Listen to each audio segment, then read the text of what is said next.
And welcome back to the CC2LP voting series. We are on the latter half of the Chronicle pack, and I've got a bit of news here before we get started. The first thing I want to bring to your attention is that we now have a little bit more flexibility in being able to view solutions now. So you might recall in the very first episode I had trouble doing this because all the file names were encoded, and I didn't know what level went where, so I had to manually search through them, so I just opted to do this off screen and then give you my thoughts in the next video. But now, if we open up the pack here, actually let's not do that. I'll do that if I need to, which I probably will here at some point throughout the video today. But now if we want to go look up a level, we can now see the title of it in the actual file name, which is very, very helpful. So thank you to Tyler Sontag for facilitating the change. I have now re-downloaded this pack from his website, and so now we are ready to vote on the latter half of this set. So secondly, I don't really know if there's any changes. Oh yeah, there are a couple. One of them is I'm going to raise my rating on a level. I know this is my own level, but I felt so strongly after playing through it last time and thinking about it afterwards that I'm going to raise Origin 0 from a 3 to a 4. It is a level that I would like to see more in CC2 than CC1, so that's why one reason why I'm willing to do that. The other one, which I'm going to lower in this case, is Repeaters. I liked the level. I thought it was good, but it mainly seemed to be a showcase for showing off monster patterns and things with the walls and whatnot. So I thought it was really cool. I'm just not sure I would like to see it as a level in an official set. So at any rate, we are now going to get started on level 26, which is titled Hot Button Issue. This is one of my own levels, and this one actually appeared in Walls of CCLP1 using the walls of Under Pressure, which was the 7th, I think, level in CCLP1. It was one of the lesson levels. And this is basically a cloning level, a very small one, but the idea is that this fireball over here, or this cloner over here that clones fireballs, and then another one over there which clones gliders, are meant to blow up bombs on the bottom on separate sides. So we are going to do that. I actually forgot the solution, so we're just going to run with it. We'll just see how it goes. I have no idea what we're doing, so let's just see how it turns out. I think I seem to vaguely recall making a loop like this, though. So one reason why I was willing to adapt this for CC2, despite the concept being more CC1 oriented, was because the flame jets allow the glider to die in a consistent way, whereas in CC1 you never really had that. So I thought that worked out nicely. It's not a level that I'm absolutely, jonesing to see in the final set or anything, but I do think that it has some merits, though. Now for the glider, let's see if we can evaluate where it needs to go. This is going to be a little trickier, but I think we can do this. So it would need to go somewhere here, presumably, then there, and then I think it can just bounce off that set of chips there and then go in. So let's do that next. So I need to figure out a way to get over there first. And I think this should do the trick. Let's clear this up there. Now the fireball will bounce. Excellent. Okay. So now we'll get those chips and clone another one. Yeah, this is actually a fairly simple level, even though it feels a lot more complicated than it actually is. And I think that should be it. Let's just make sure of that. There we go. Okay, so now it's just a matter of getting the other stuff. Wait, I just want to make sure I can actually do that. Oh, I forgot to shut down Discord. Let me do that real quick. Make sure that noise doesn't interrupt the stream a whole bunch here. Okay, let me get rid of it's ultimately just that bomb that I really need to get rid of. Oh, wait a minute. I'm dumb. I can just do this. There we go. Okay, so now we got everything. Pretty sure. Yeah, we got access to all the stuff here. So yeah, this level, I know I made it look easy here. It actually isn't that hard, but it can be very intimidating if you don't recognize the little looping tricks, especially with the parity of where the chips are in relation to where the monsters have to hit them. So I like the level. I do like the color palettes swapping effect for CC2 as well. I'm going to give this one a 3. I'm kind of in the middle of the road on this one, so we'll do that. Alright, Cobwebs is the next level, and I can see already that we've got monsters to worry about here, so I don't know. I'm assuming we're going to be opening up paths with the railroads. So let's give this a shot and see how it turns out. So the monsters are, at the moment, trapped in their little slots there. And there's some of these that are very strict as far as how you get on them, and then there's some that, oh, whoops. There's some that are not, so I'm going to have to be very careful about how I'm going to get all the chips on this one. Yeah, this is definitely a bit of a navigation challenge, I'll say that. Especially since you can't see right away what chips, or what the openings are. I'm also assuming, but I could be wrong, that all the chips are required. Okay, how do I get out? I guess this way. It's interesting how these are kind of like miniature turnstile type things.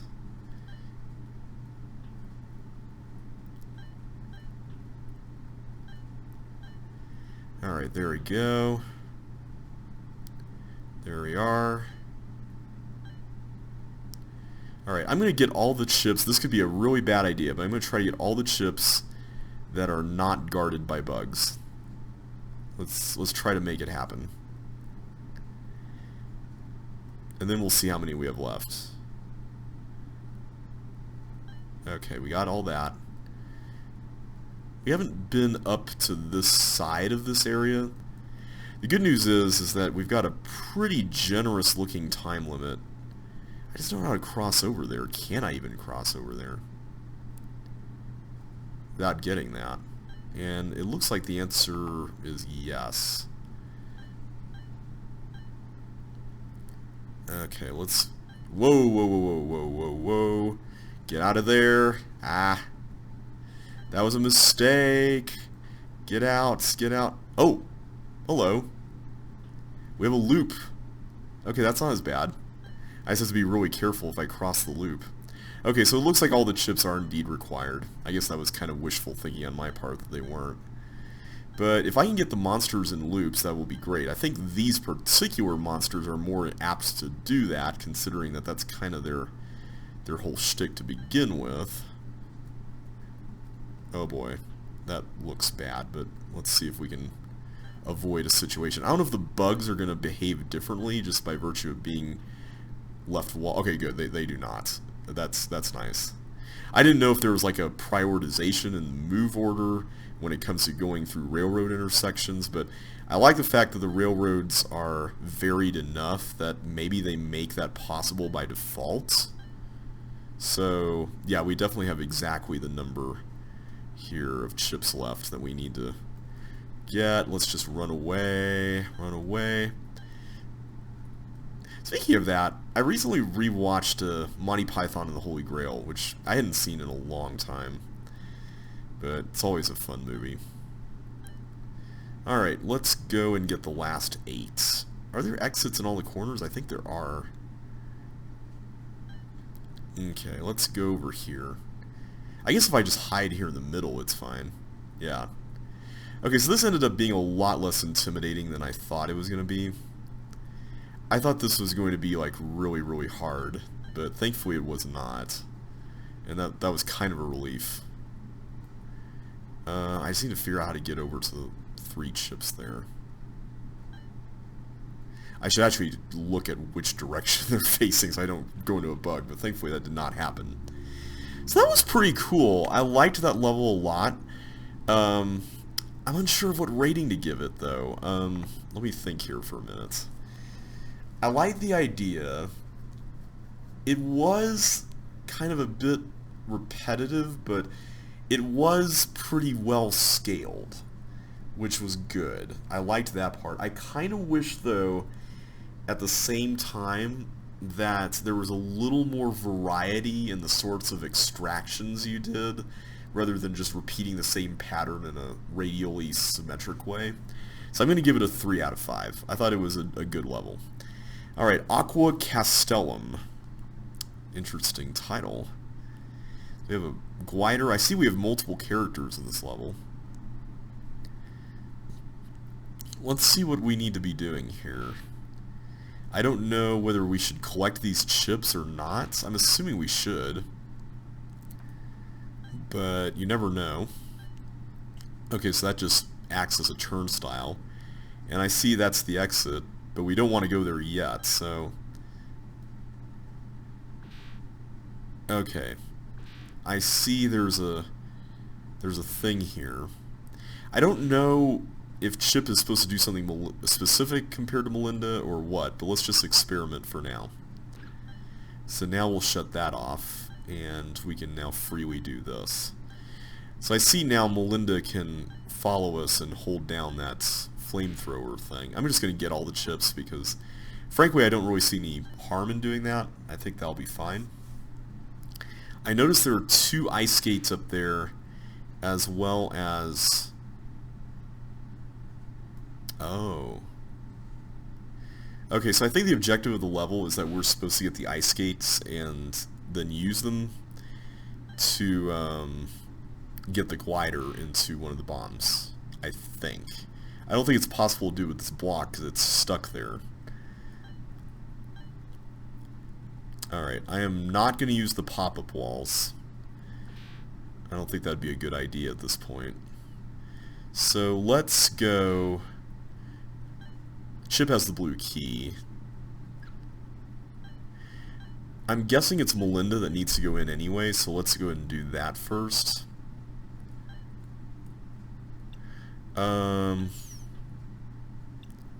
But Chip also needs to get the actual chips, so... Okay, this is going to be a little sticky because I need to make the switch out here, I think. Okay, there we go. Then we can reorganize and go back in. Okay. So now let's get out of that. I am going to go this way. I don't see any need for either character to hold just one boot, so I'm just going to go ahead and exit this way. I guess I could have gone through the top, but I feel like it doesn't really matter. Okay, so now we need to figure out what the correct path for this thing is.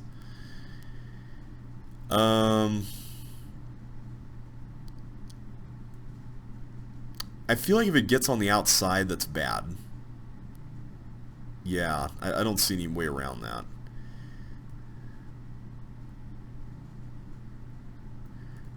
I also don't, yeah, again, I don't see any way to get the block out of there.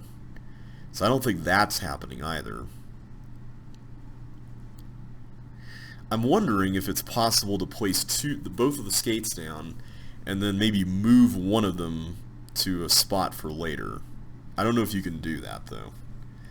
But I'd be really curious if that were possible.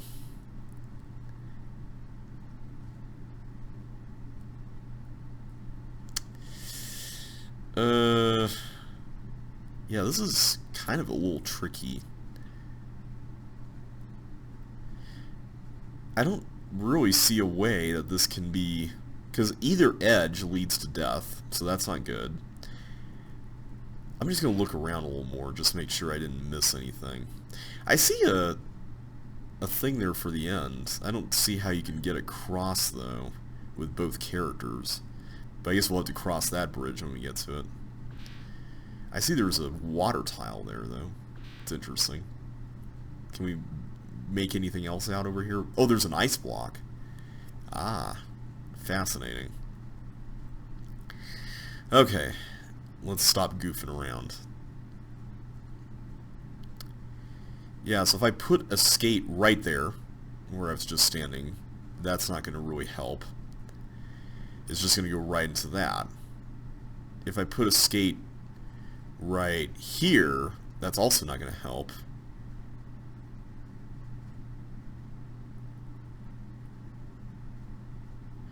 Yeah, it's just that block. That's really interesting. I don't get it. Sending the glider up there is not going to help either, so... The best case scenario I can see is that we get the glider on the outer area going clockwise, which is kind of a bit of a stretch. But actually not really. I think I see how it can be done. We do that, and then we do that, and then we do something like that and that. Yeah, there we go. That worked. Okay, we got all the stuff. Okay. So, what do I do with this? Is there something under that? I'm a little nervous about just pushing it, but no, there's nothing under it. That's interesting. I have no clue what the point of that is. I could almost understand if you could push it all the way over, because I think the ice block can go under a thief. But I don't see how, unless you use it to bridge over here, like hide one of the characters up there. How would you even extract that block? That seems impossible. Unless you can extract this block, right? Maybe you can. In fact, hang on, I think I know how. Wait a minute.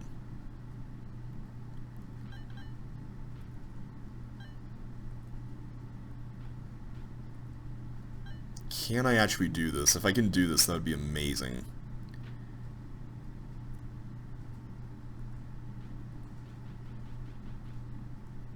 Oh. I might have just trapped myself. I might have wanted to use the other side when I took all the skates. Okay, let's do that again.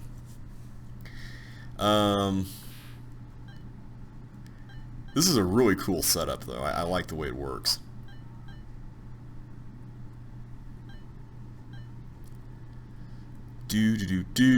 Okay, let's just get all the chips. I kind of wish you didn't have to roam all, like, the whole level and get all the stuff like this, but it's alright. You know, I'm cool with it. I'm gonna stick with just going through the middle. I don't see any reason not to do that. Alright, let's go around. So now we know what the recessed walls are all about. So that's cool. I was wondering about that.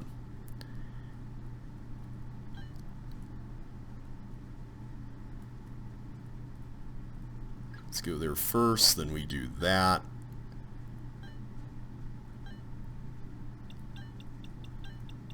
And then we have to backtrack out here.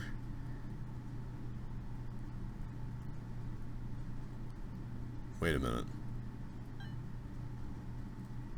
There. Okay, got it. Actually, I might as well just take both of them.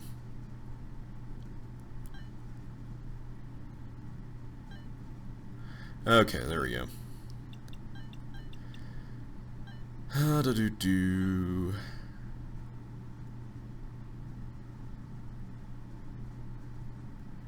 Alright, so the issue with going over there, yeah, we don't want to do that. So let's go this way this time. Actually, let's go through here, because we know this is covered up at the moment, so I think this will be safe. I hope. We'll cross our fingers on that. No! Oh, no! I went too fast! That was a dumb move on my part. Why did I do that? Man, I'm kicking myself for that one. I like the idea of this level. I do feel like it has a little bit of extraneous content in it, though. And that's definitely something that I'm trying to be better at identifying, because there's some levels where it's tough to define what extraneous means, right? I mean, when it comes down to it, one man's extraneous can be another man's enjoyable, and that's not something I want to just trample over, you know? I want to be able to look at something and be like, okay, I can see why someone might like that, right? But the whole chip collecting here at the beginning and everything and all this stuff feels a little bit like window dressing for the main course, which is kind of a little frustrating. Okay. I do like the gold aesthetic to this. It's pretty cool. Also the little alcoves you can hide in, which really work well. We'll just go this way again. Okay, there we go. Yay, we got it. Okay, so we got the chips. Excellent. Now, we just need to figure out how to approach this thing here. I feel like the most prudent course of action would be to... Well, actually, wait a minute. Could I get rid of the skates? And I feel like the answer is yes. I don't see why I need these anymore, so I'm just going to get rid of them. Maybe I'll live to regret that, but it's not happening yet. Okay, so now I need to get out of here. And I think this will work. I'm pretty sure that's fine. I just need an escape route here when I get it down this way. Yeah, this will be fine. So now it's just a matter of getting chip down here. Like that. Alright, so at this point, I should just be able to push it. I do want to make sure that I have Melinda in position, though. So let's put her there. And...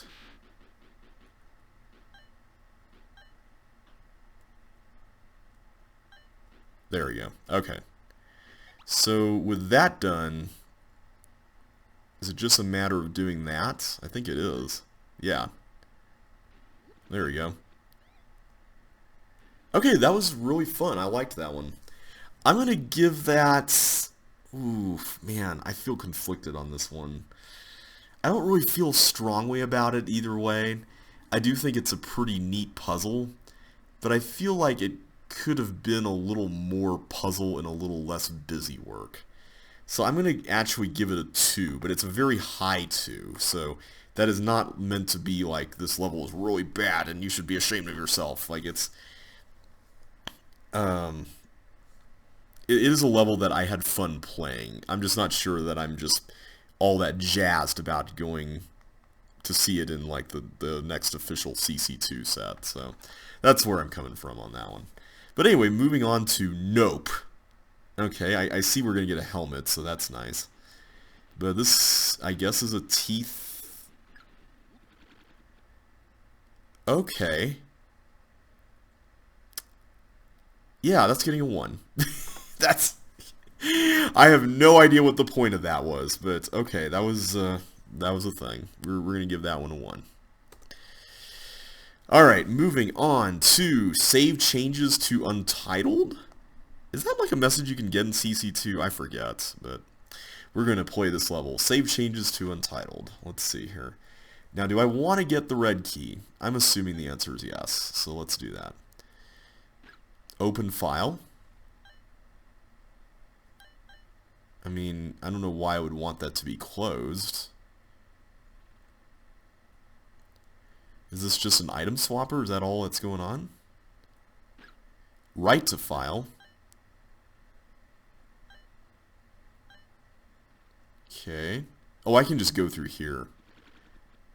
Save and close file. So now it's just a matter of getting this red key again. File can't be edited until it's open again. I feel like there's a joke here and I'm missing it. Note, if input and output are different when file is open, output will be overwritten instantly. Yeah, I kind of noticed that. Oh, I see. So the trap needs to be open, and like, is that what's going on? I still don't understand these latch things for logic gates.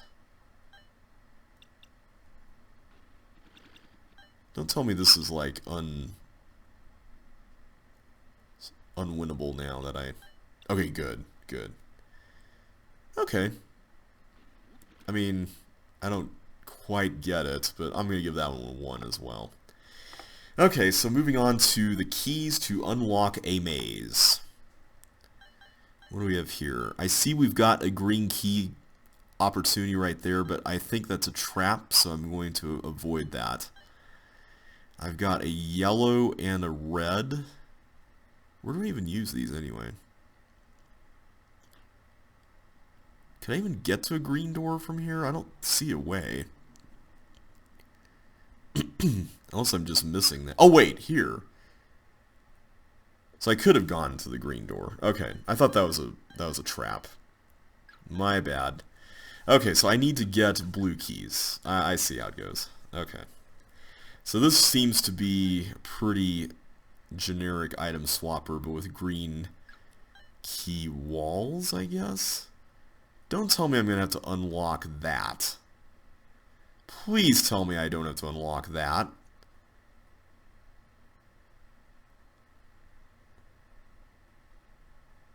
I'm just looking around. Oh, here we go. I can go this way. Good. Okay, that's a relief. Okay, I can go there. Okay, good. There are ways to get the teeth into other places. That's nice. I really hope we don't have to release the teeth. That'd be very preferable.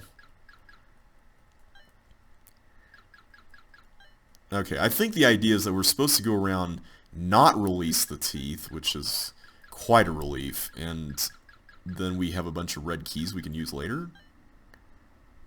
That seems to be what's going on. Yeah, I see the path to the exit there.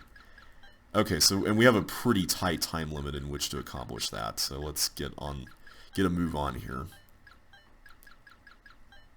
So as long as we don't waste all these keys, I think we're fine.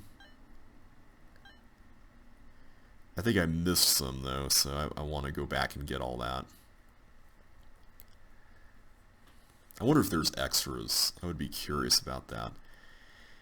This level is okay. I mean, I don't really feel like this idea is particularly interesting. I mean, it's kind of cool, I guess, but at the end of the day, you're just opening doors and getting keys without any real input beyond that.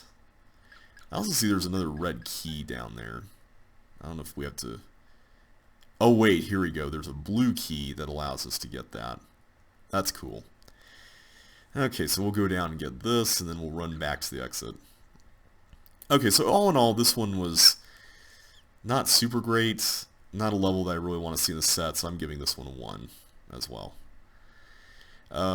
We just have one more key to pick up. I kind of wish CC2 displayed the exact number you have. I know it's hard to do that with the way the numerical display is scaled, especially if you go into the hundreds and stuff. In fact, I want to say there's even a level in voting that requires you to overflow the number of keys you have.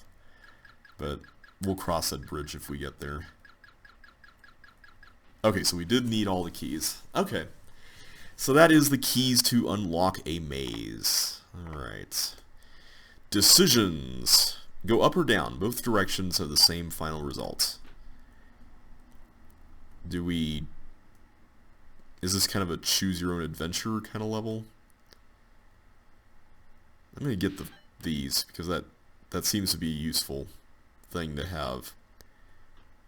And I need to clone something. I'm assuming the flag gives us a harder path. Okay, I'm not sure what that did. Okay, there's a lot going on here. Okay, so we have to get multiple blocks onto stuff. What does this path have? We get to be Melinda. And apparently we have something similar. I'm going to get these. I take it the buttons are like the same thing, though, as far as what they do. Okay, so this seems to be kind of a choose-your-own-adventure level. This path seems to be a little easier than the other one, though, so I'm going to take it.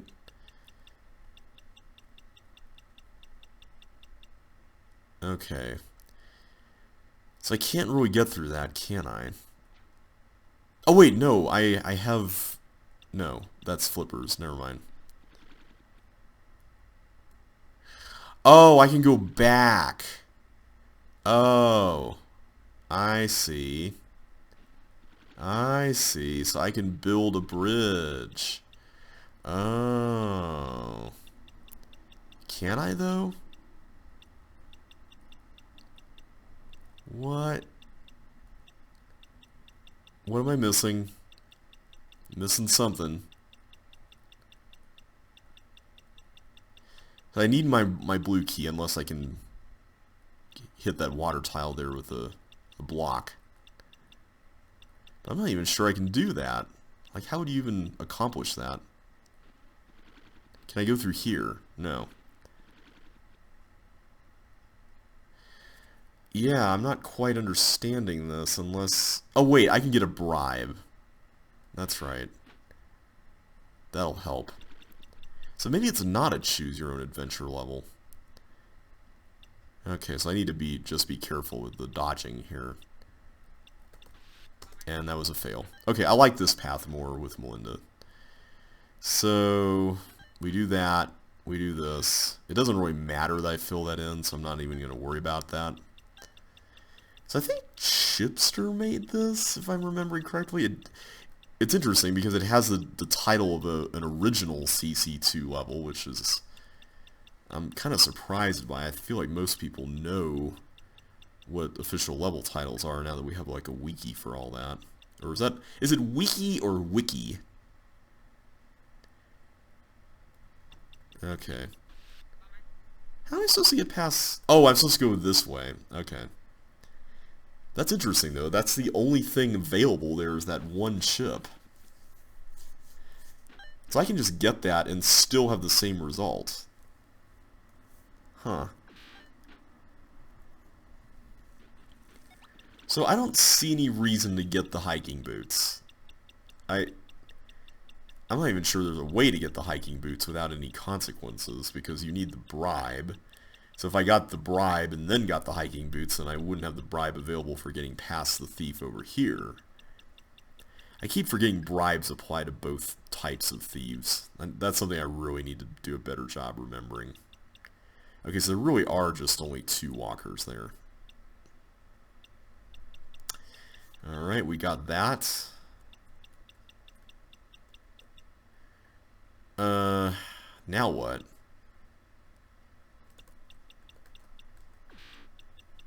Can I go and get the hiking boots now? And if so, what do we accomplish by doing so? Maybe partial posting with this teleport? Let's try that. But this time I'm going to grab these beforehand. Aha! That was a good choice. Alright, so this seems to be a lead monsters to bombs thing. So let's work on this. Alright, I see we're about to get a yellow key, so let's do that next. And we can use the yellow key multiple times, so that's comforting. Oh, wait a minute, that's going to go into the trap! No. Unless I can use this one.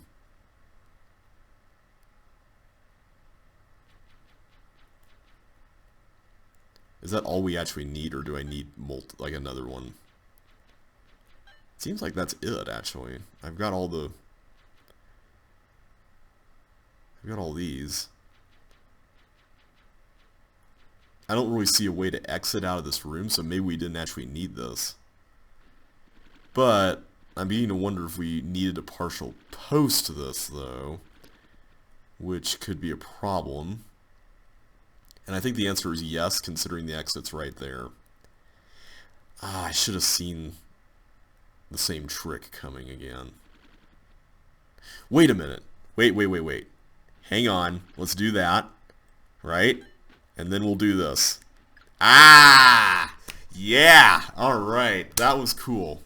Okay, I don't feel that the level had enough compelling content in it. I didn't really see the upper section, but it seems to involve block pushing and whatnot, and like green keys, so it's probably very similar. I guess we could play it, but the fact of the matter is I beat it with one of the choices, so I feel like that's what's important here. I'm going to give that one a 2. Alright, moving on to Mellow Yellow Hello.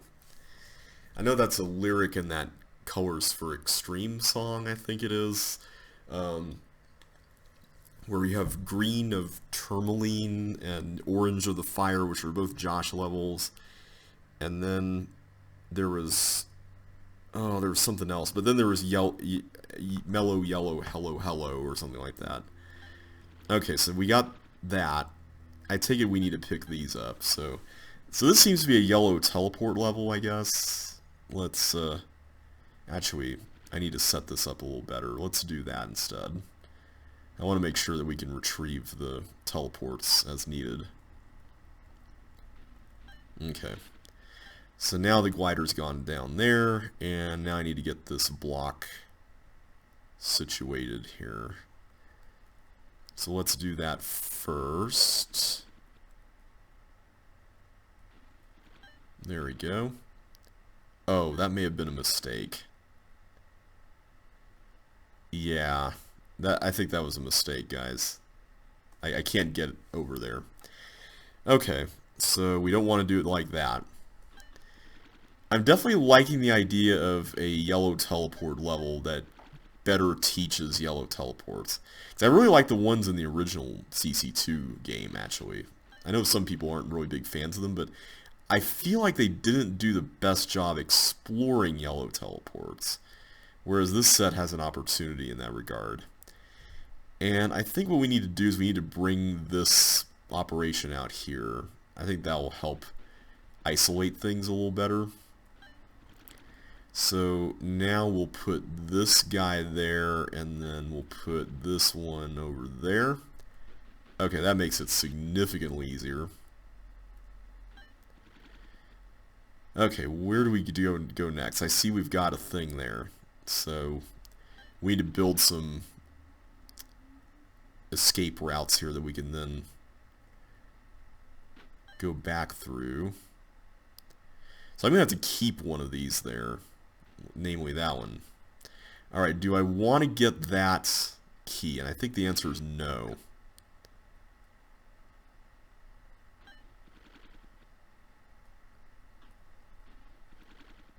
Yeah, because now I can go through here and do that.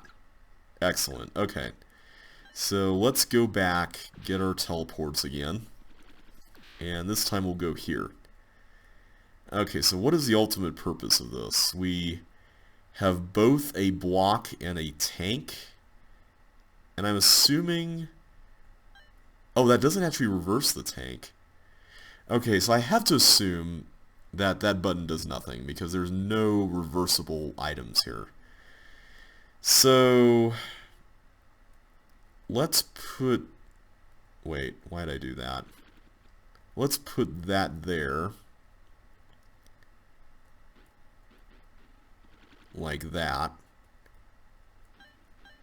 And we'll leave you there. And then I need to figure out a way... Oh, this is going to be interesting. Okay, then we get the tank back up and we do it something like this. Like that. Awesome. Okay. So now I can just go through this with no problem. Although I suppose you could have just come in here... Oh, well, I don't know if you would have been able to retrieve the yellow teleports, though. So that may have been an issue. Alright, so now we can go back this way. So I take it we need the green key. Yeah, we need it up here. Alright, so what are we trying to do in this room? Oh.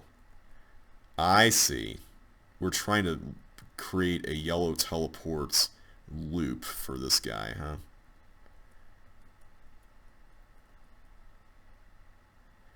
Okay, how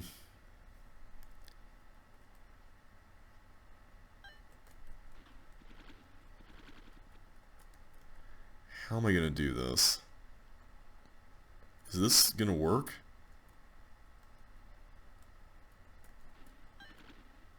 Oh no, he collected them. I didn't even know you could do that. Oh wait, that's just for the bonus. Never mind. Okay. I don't know how you get that, but I like the fact that that's a bonus. Okay, Mellow Yellow Hello is done, and I have to say I really liked that as a yellow teleport tutorial of sorts. Yeah, I really liked that. I think it could have used a hint in case it gets thrown into the beginning of the set, but I'm going to give that one... You know what? We'll give it a 5. I feel like it did a better job teaching how to use yellow teleports by limiting the applications to pretty basic concepts. And I think on that level it works well. So we'll give it a 5. Alright, Signs and Blunders is next, and I happen to know that this uses the Walls of Road sign, as it's comes from the Walls of CC1 set by Joshua Bone. And this is kind of a little bit interesting. We've got all these shifting swivels here, including some very frantically shifting ones here in the middle, so I have to be really careful about the timing on some of this stuff. Okay. Yeah, this is really fascinating. So... Oh, I see. So I have to use this block, I guess. Unhook it from there, and then go... This is an interesting way to do a hook puzzle. This is a little awkward. How do I get you into position without... Oh, I have to push you in the corner, is that it? I think I have to, yeah, I have to push him in the corner. There we go. No. Okay, let me leave you there. Yeah, there we go. That's a really cool hook puzzle, I like that. Also appreciated the fact that the monsters are in a different layer of this than Chip is. That makes this a lot less painful, even though you have to really be on your guard.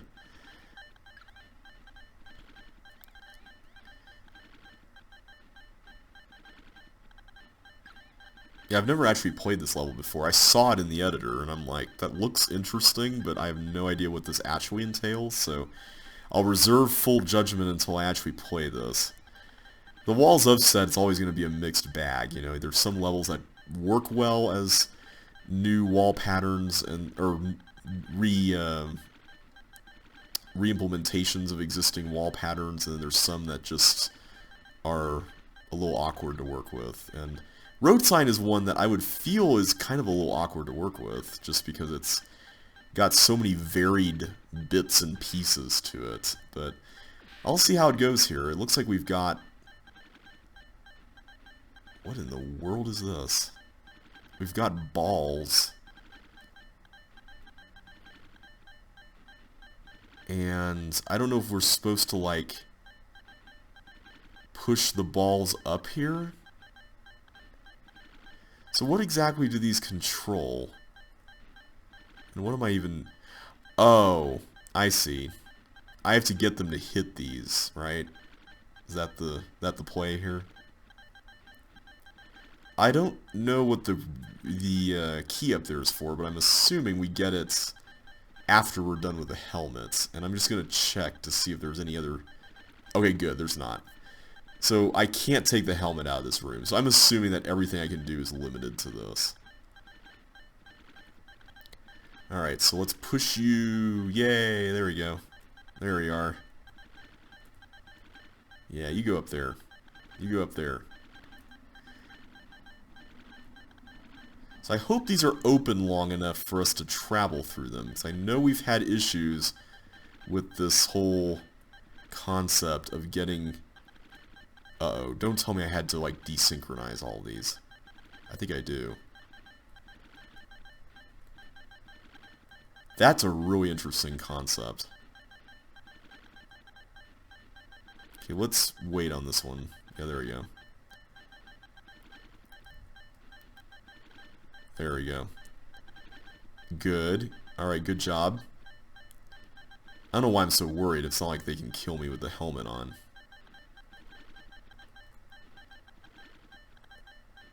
Okay, wait, one more. I'm assuming this is correct, right? I mean, this feels like it should be correct. Okay, good. Alright, so that should be good. So let's get the yellow key and then head back and over and out. Okay, the pattern's not perfect, but it's traversable, which is important. I'd rather have it be traversable than have it be chaotic like it was before. Okay, good. We can actually go through. I was about to say, I couldn't think of any other way you could do this section, so... That's a really clever setup. It's a little long, but it works with the walls, so I can't really complain too much. Alright, so now we have the giant Sokoban room, and oh, there's a blob hanging out here? Really? Okay, what are we dealing with here? We've got 3 blocks, and I think the idea here is that we're supposed to transport the blocks into different spots. I'm unsure about whether to do that now or later, and I think... Does it actually matter? It might. Well, no, we can go through that section last, and then come back, or first, and then do this, and then go through the middle, but I don't want to go through the middle. Why does the blob have to be here? That's kind of a bit of a... That's raining on my parade a little there, Joshua. Okay, so... I think we can extract all of these. I'm pretty sure. So it's just a matter of transporting them. I don't see any reason why we couldn't get rid of all of these again, so... Or sorry, not get rid of them, but use them again. So let's put this one there. And then the top one we can just easily get into the top. That should be fine. I guess the blob could theoretically hold down one of them too. That would make this really bonkers to optimize though. Okay, so now we did that. So let's figure out another 3 to hold down. Alright, this one here. We've got that, and then this one, and then that one. Okay, so that's pretty easy to... Oh, no. Okay, I was about to say... My window going inactive when there's a blob in the room is never a good sign. And I hate the fact that Windows does that. It's so annoying. Okay, please go up. Thank you. Good. Okay, the good news is it's only 1 blob. That's the upside to all of this. Alright, then we can do this one. So it's just another 3 for the final chip. It's an interesting room. It reminds me of another level Josh made called, I think it was called Slideshow or something like that. Okay, let's get, so it's that one, this one, and that one. So this one's easy. I just put it here. There's definitely a very optimal order to doing this if you're not even concerned about the blob, but... Yeah, we're not even going to worry about that.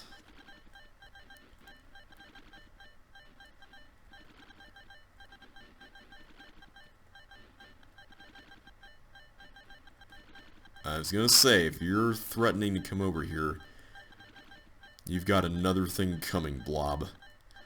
Alright, I think we're done with that section now. So, at this point, pretty sure we can just slip into this area. Alright, I gotta be really careful with how I do this. Huh. I don't know if that's supposed to be a real barrier? Or what? Okay, that... What? I don't get it. Now I'm feeling like I should have done this first.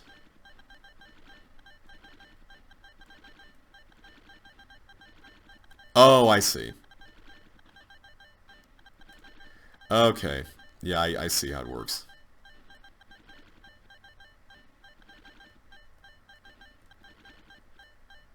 Almost there. There we go. That's pretty cool. I like the way that functions. Looks like it kind of stops a little bit every time and desyncs a bit. Okay, so now I can go through this area here. And I'm going to have to get that? Or is there a way to avoid it? I think if I drop the boots, I can avoid it. There we go. But now it's going to do that and then come around. Huh. Interesting little challenge there. Okay, that I can just go through with no problem. What on earth am I doing with this? Oh, am I trying to get the bug over here? Like, is that the whole point? I'm assuming that's what this room is. Like, I'm supposed to get the bug to blow that up. Question is, how do I accomplish that? I see there's a paramecium in there, but I think that's for later. Once we get the block out. Speaking of which, how do I even... Oh, wait, that's what the switch is for. Okay, so I have to get the bug to go out there, which I think we can accomplish by doing that. And let's see here. I have to be really careful with how I pull this off. Oh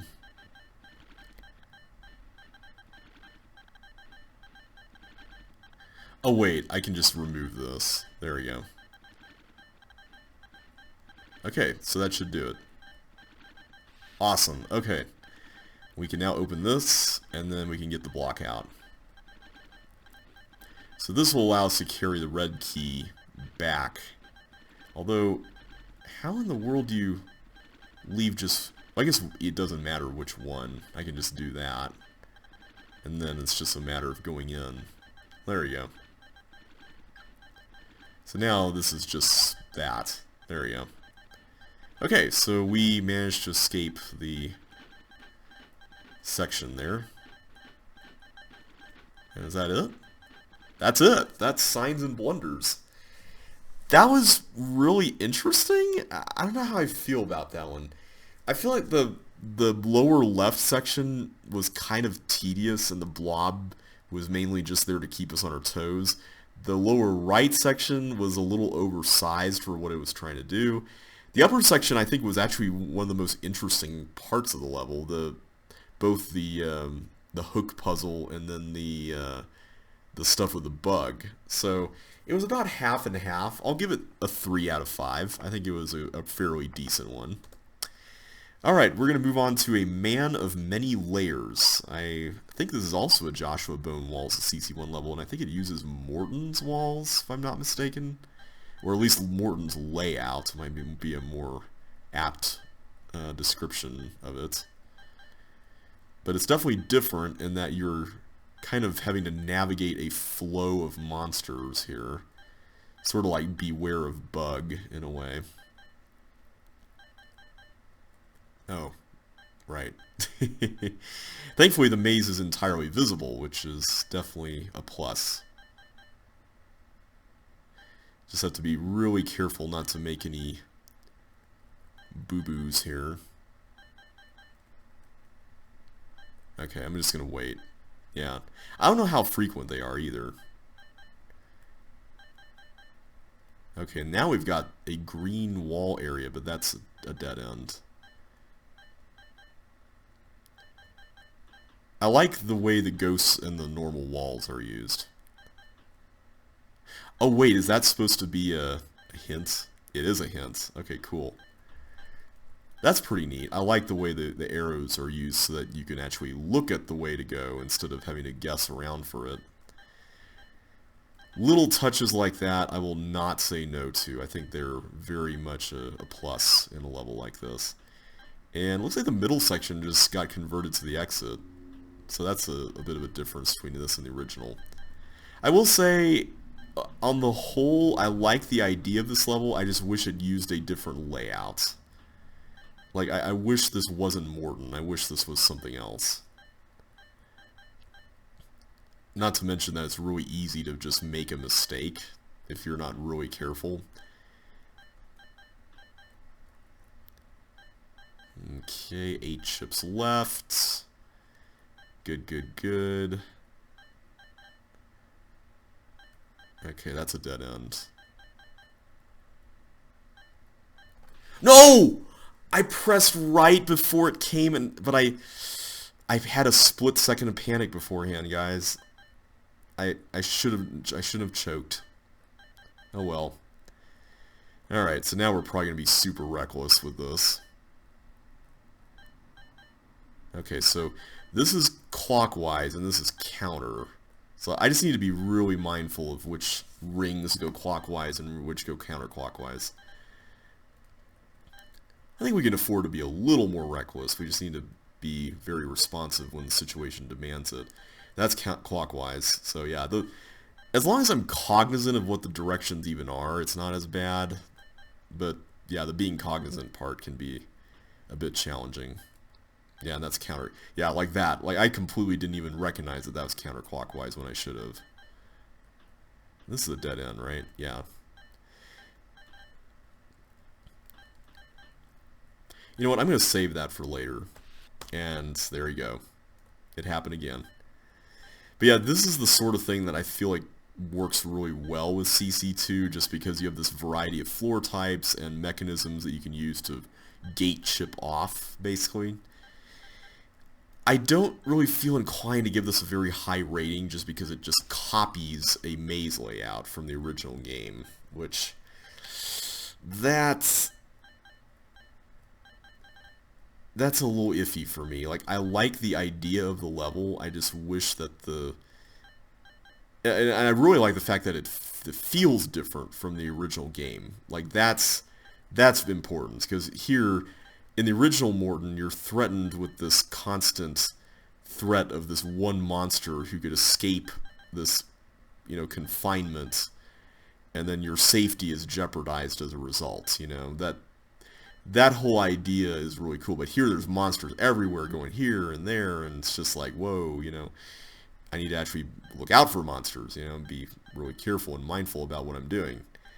So yeah, it's definitely a whole new ball game in that regard. So this is clockwise. Yeah, let's wait to go that way. I'm going to go this way, because this is where the exit is. And I feel like, yeah.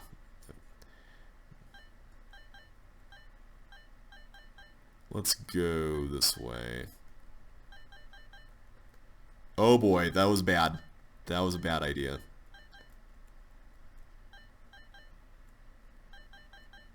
Thankfully we made it, but that was still a bad idea. Okay. Bad idea was averted. Or bad ideas, consequences were averted, I should say. Yeah, that's the other thing, is that the maze layout of this is not necessarily the best for exploring. You just kind of have to be really on your toes.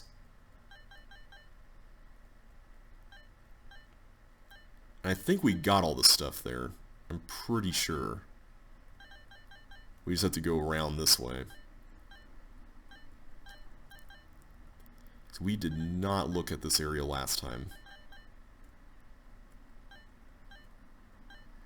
Yeah, the arrows make this level a lot more reasonable with the green walls. I very much appreciate that. Okay, this way is correct. Oh wait, no, that way is not correct. Whew, that was a close call. I should not have risked that.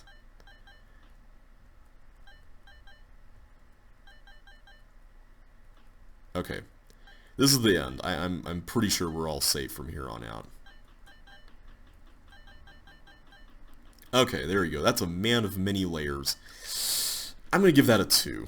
It was enjoyable, but it could have been it could have been used in a more original context. So, and it didn't really have a whole lot of room to do much more than what you would see in a CC1 level that didn't have all the nice aesthetics.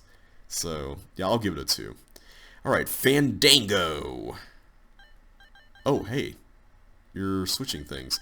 That's right, I forgot that these switch things off instead of having to be held down.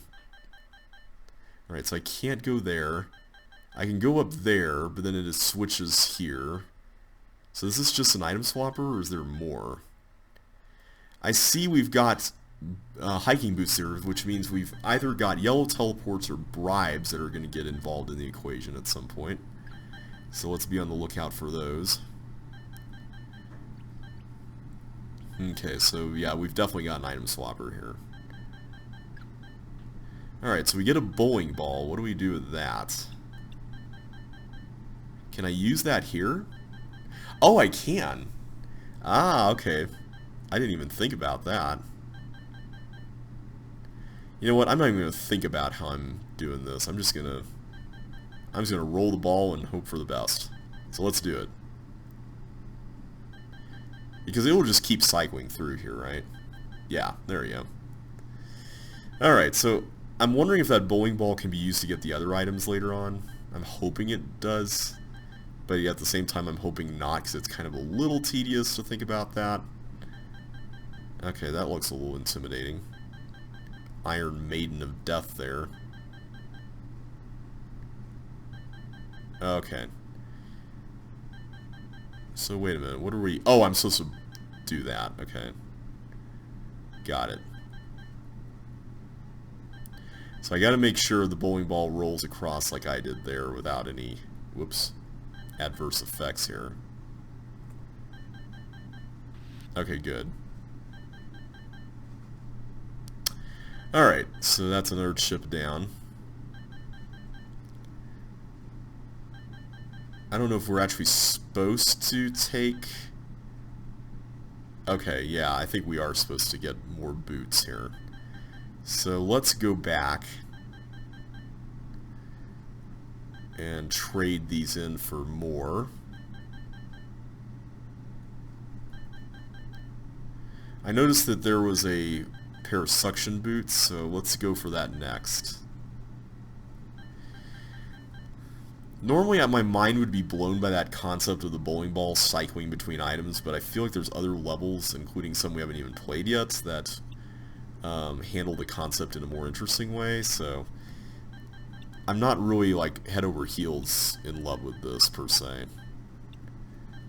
Okay, so we do that. I don't get though what the whole point of the block cloners is here. Like, I don't understand why those are there. Were these supposed to be used to create nails? Because I think they were. Because these point to the left, and I bet you were supposed to use these to create nails. Did we bust this? We might have just busted this, guys. Yeah, because then we would have created... Because they cloned down, we would have gone over here. And the chips were on these tracks. Yeah, I think we busted it. Okay, so I don't see any use for the other boots, so let's just go in here and do the speed boots. Okay, so I'm just going to have to really outrace this glider. Oh, wait a minute, that was bad.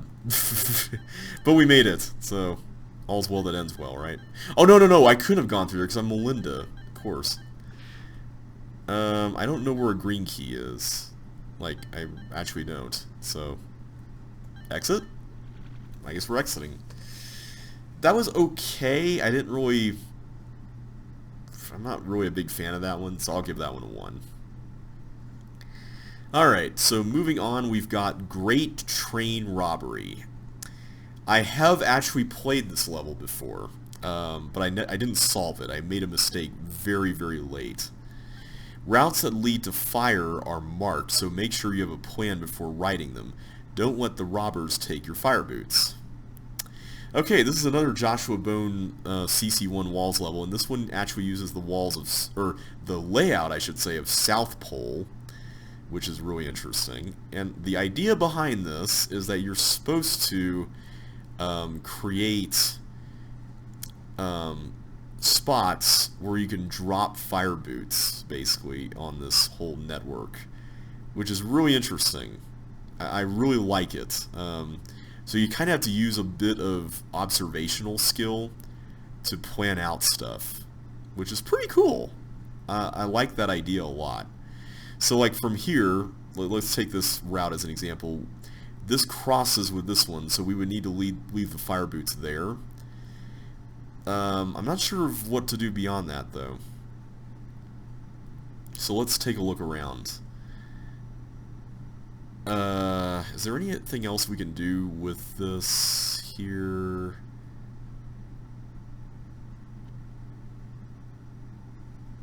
Yeah, I don't really see anything. 'Cause that's just a dead end into the force floor path, so I think it's really a matter of this area over there. So I'm going to leave this here for now and just travel along this and just take a look around this. Okay, so we need the fire boots somehow here. Okay, I don't see a good way to do that though. Unless I missed something, which I probably did. No, I didn't. Because this was a completely separate route that went through that, so that intersection is kind of a bit important. Let me go through this again. Okay, so we don't want to go that way. What about going this way? Okay, there's more up here. Yeah, I'm a little nervous about going too far out of my way here for this, but I think we might need to. I like the fact that the force floors are used to return you back to the very start. I think that's pretty clever, actually. I'm still trying to find a way to get the fire boots over to this side. I'm sure it's staring me in the face. So this way, wait a minute, this spot. Yeah, that spot. Let's put them there. Okay, we're starting our work here.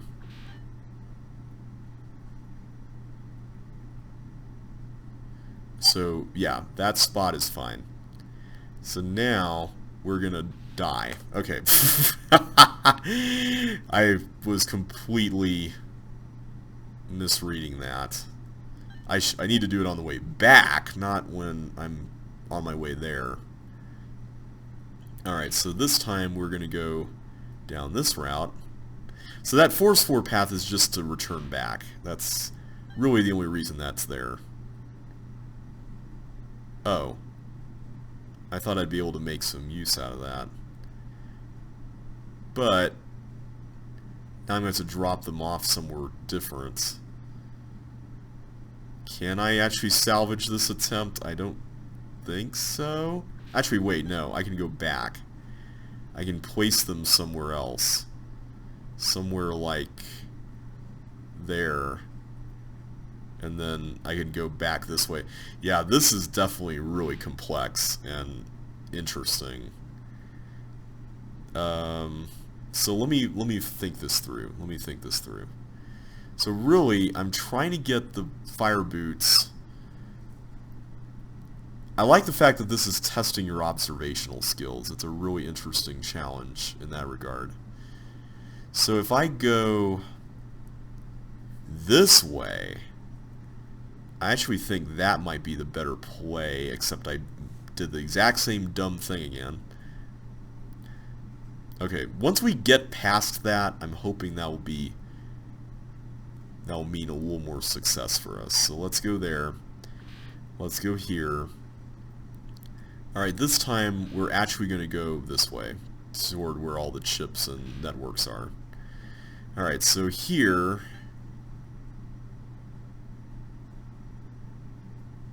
So I'm just going to have to shuffle these boots around, I think. I think that's just what it's going to have to come down to. So I can go this way, I can pick them up.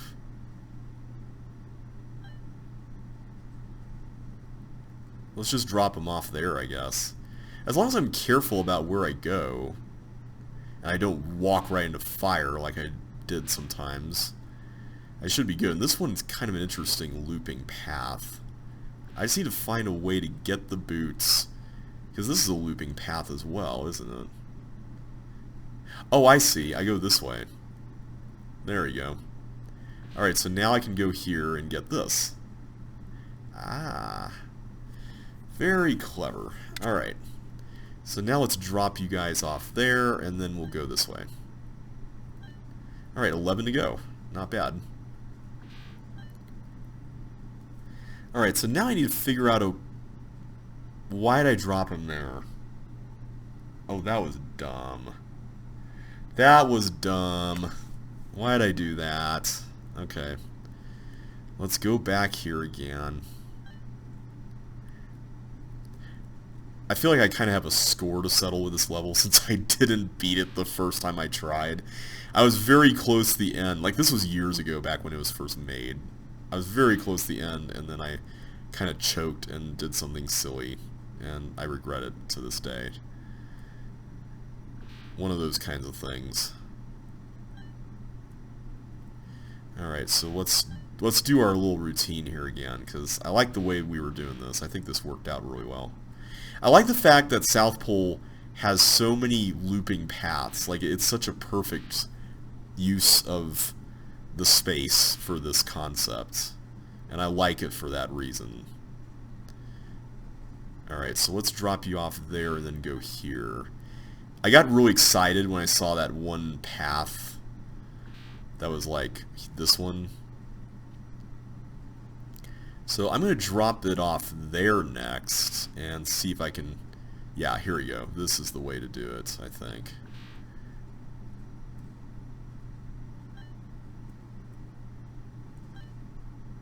Okay, so now I'm going to need to come up with an extraction plan to get it over to this area over here.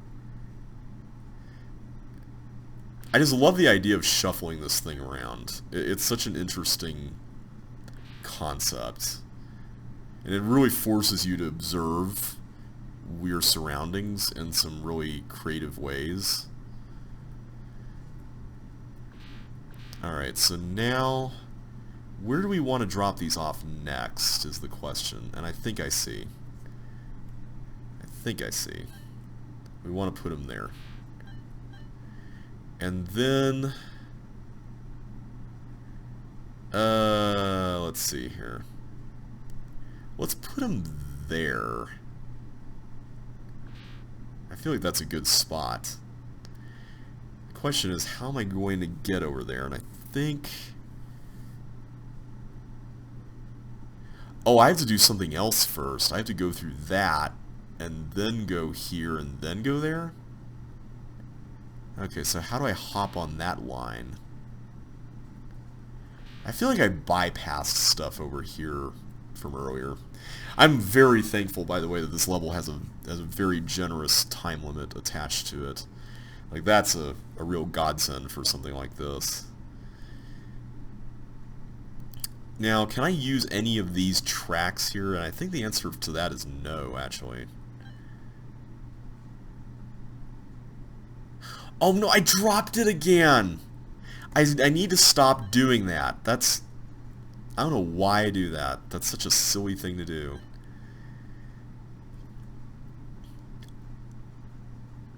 Okay, let's go this way. Pick up the boots, which is not what I'm doing over here. Huh. I need to observe these return paths because I feel like some of them will involve a boot drop location. I like that one right there. I'm starting to wonder if it itself does. Okay, so let's do our stuff over here next.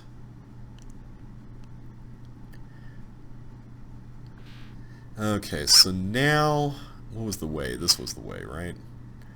We go this way. And then I drop you off there. Yeah. See, the problem is I can't drop it off here, I don't think, right? Unless I'm really... You know what? Let me try it. Because I can just safely grab them here, right? Oh, that's interesting. Okay, so this is definitely a return path I want to exploit.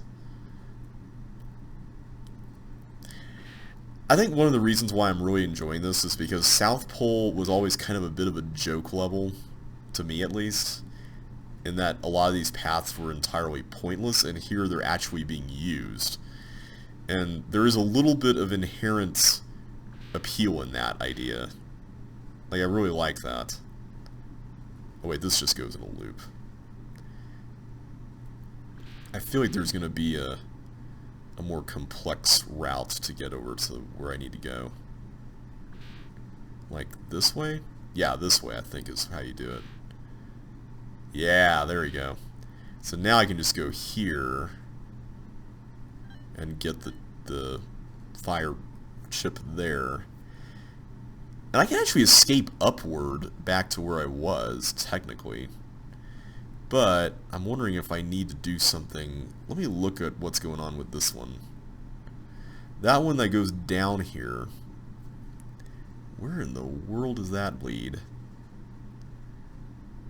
Let me drop you off there. It looks like there's a really long path that goes somewhere to the right. That's just going to go up to that area there. So I need to figure out where to go that will lead me to that location. Is it this way? It might actually be this way. No, that just leads me directly here.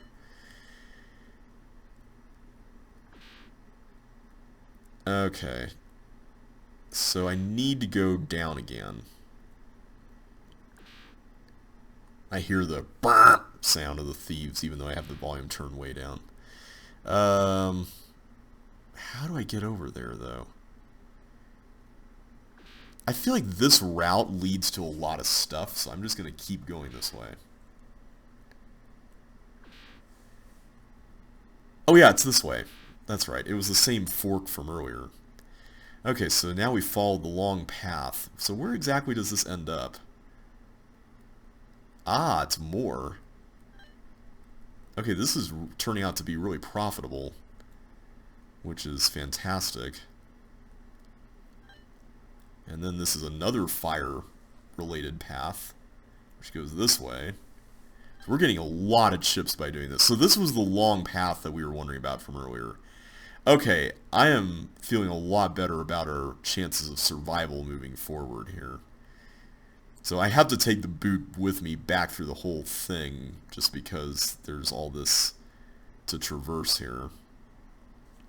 But now that we've done that, I'm just wondering, what exactly is there left in terms of getting the rest of the chips? Because I feel like there's two... I see a line of chips right there, which is good. And now I just realize I need to get rid of this.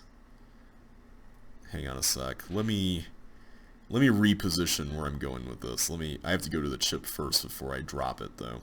Or the fire tile now. Okay, so I know that this path, thankfully, is not going to lead to death, which is kind of important to note.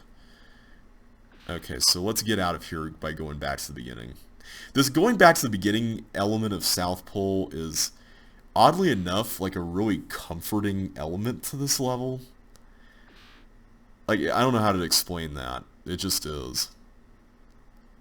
Okay. So, I need to figure out how to get, like, this, putting it in the middle here is not going to do any good.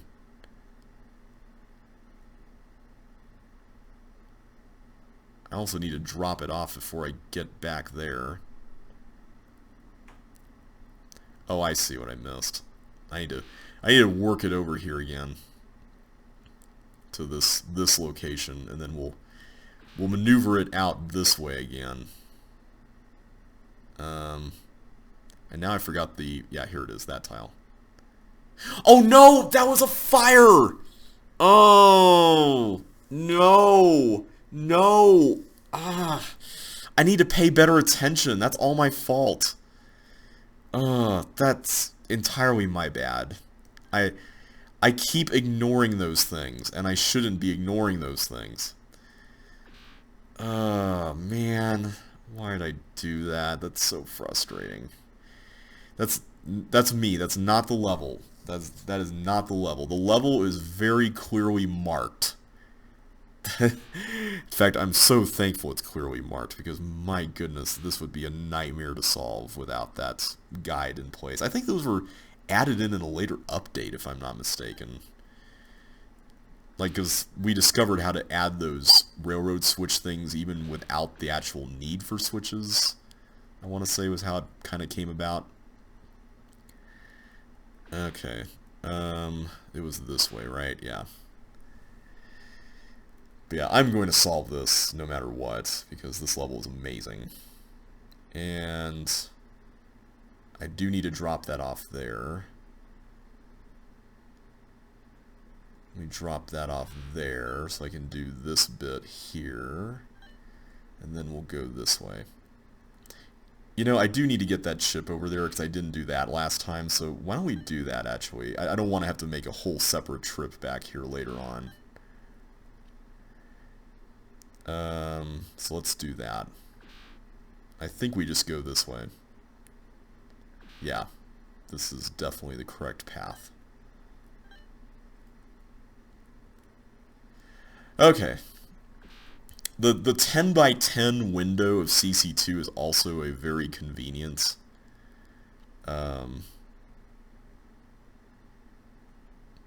element for this kind of level as well.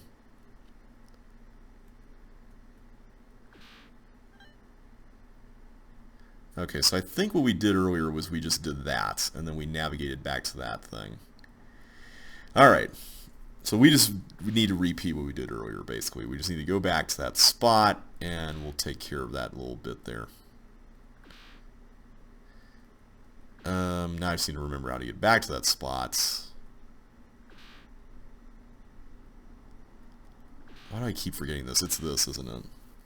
I keep thinking that that's counterproductive, but it's not, because it ends up going this way that I really need it to go.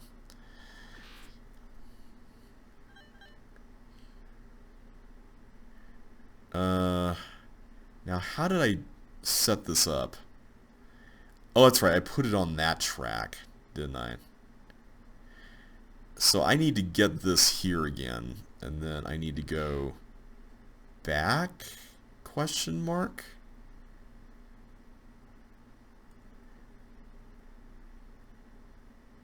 Because if I go up there, that's just going to be a thief again, right? I don't think that's really going to help. Well, I can actually just go reverse it, so I'm really accomplishing the same thing, I think. Yeah. So I just need to figure out a place within which to drop this off. Preferably one that's a little more convenient than what we did last time, and I think this spot is a good one for it. So why don't we do that? Okay, so now we just repeat the same process again. It's funny, this level is bringing back a lot of sort of fond memories of getting lost in South Pole when I was a little kid, not knowing what the whole secret of South Pole was. Those were fun times. Those were really fun times. Yeah, I'm really thankful for all these markings on the level. This significantly reduces a lot of stress when it comes to navigating this stuff. So now we're just down to 5 chips now, which should be easy to collect, but you never know, right? We just need to identify like an origin point for the next long path, long-ish path, I guess, which is this one. I can't drop anything off there, unfortunately. But I can drop something off here, right?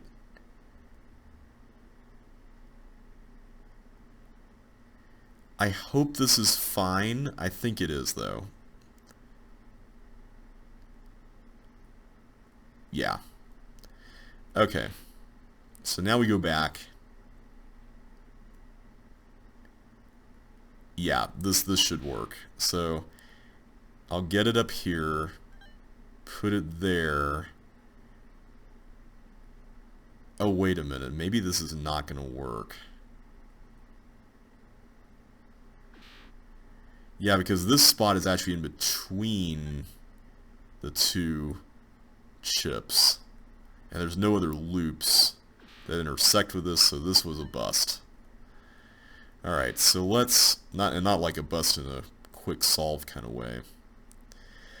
Alright, so I'm clearly going to have to rethink my life here when it comes to this drop here. So let's go back to where we were. That is the one bummer I will say about this level, is that if you make a little, you know, calculation like that, you will end up having to do some backtracking like this. But I'm not too upset about that, because every opportunity you have to backtrack gives you some room to think about what you need to do with your life. And I actually treat that as an opportunity. I think that's a good thing. You know, I'm just going to put it here for now. I'm not even going to worry about trying to do anything fancy. In fact, I think that's actually the solution. You have to do that, because this will allow us to take it back to... okay, and I'm not going to drop it yet. I remember not to do what I did earlier. Okay. So from here, I think we just have to start with what we had earlier, actually. So why don't we do that? Why don't we just start with that and just work our way around again? We only have 5 chips to go, which is comforting. So I need to bring it here somehow. How am I going to do that? I think I see how to do it, though. Let's drop that off.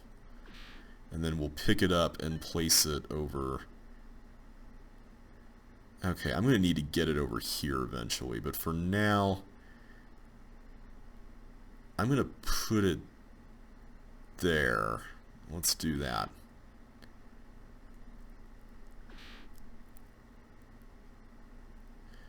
Does this directly go to the force floor? I hope it does not. It does, but that's fine, because I can just drop you off there. Okay. Although that's going to lead right to the last 2 chips, so maybe that was a little premature. So there's 2 sets of 2 chips, and then there's 1 additional chip, it would seem. Yeah, it's right there. Okay, so let's do this first. We got this part down, up above us, so let's go here next. So I don't want to drop it off anywhere here.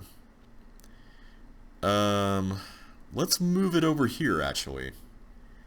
I think this would be good. And then up here, I basically need to drop it here, don't I? Yeah. Because then I can get it as part of the grand loop thing over here. I'm so thankful for all these loops, by the way. They are such a convenient way to transport this around. And it also is fairly open in how that's accomplished, weirdly enough. Which is one thing I really like about this. Okay, so where do we want to drop this next? I feel like just getting it back into the loop network is probably fine for now. Yeah, because I think our next stop is going to need to be down in the other spot over there, so... Yeah, why don't we do that? I'll go this way and then do a reverse, like a double back thing here.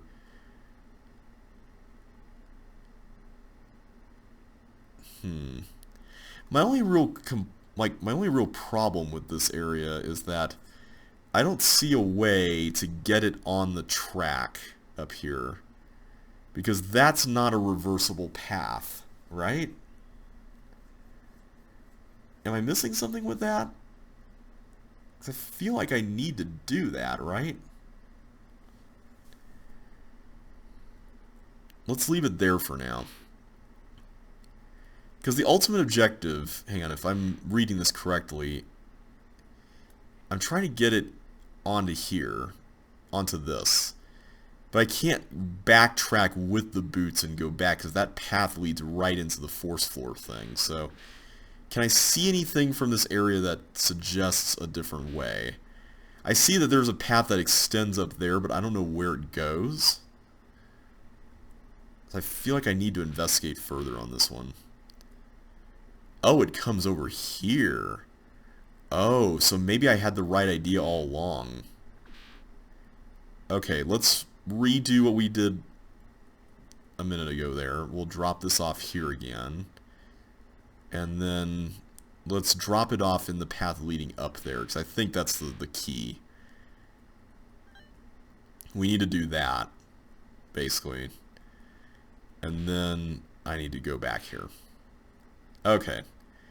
We got it. I think we got this, guys. I'm pretty sure we got this. Because, yeah, we just need to go here now, and then go here. And then, pretty sure the rest of it is fairly simple from this point onward.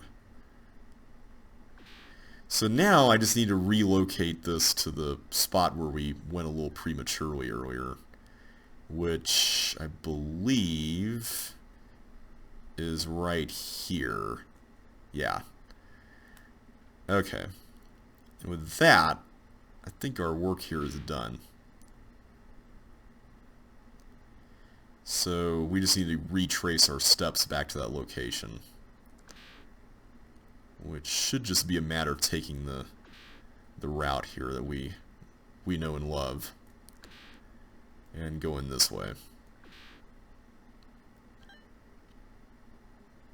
I don't believe we'll need the fire boots, but just in case, I'll leave them there. I'm also going to check to see if there's any bonuses, because I know Josh likes to hide bonuses, especially with all the room out here. Yeah, there we go. Take 1,000 bonus for all our troubles. Any more? Yeah, there's multiple ones.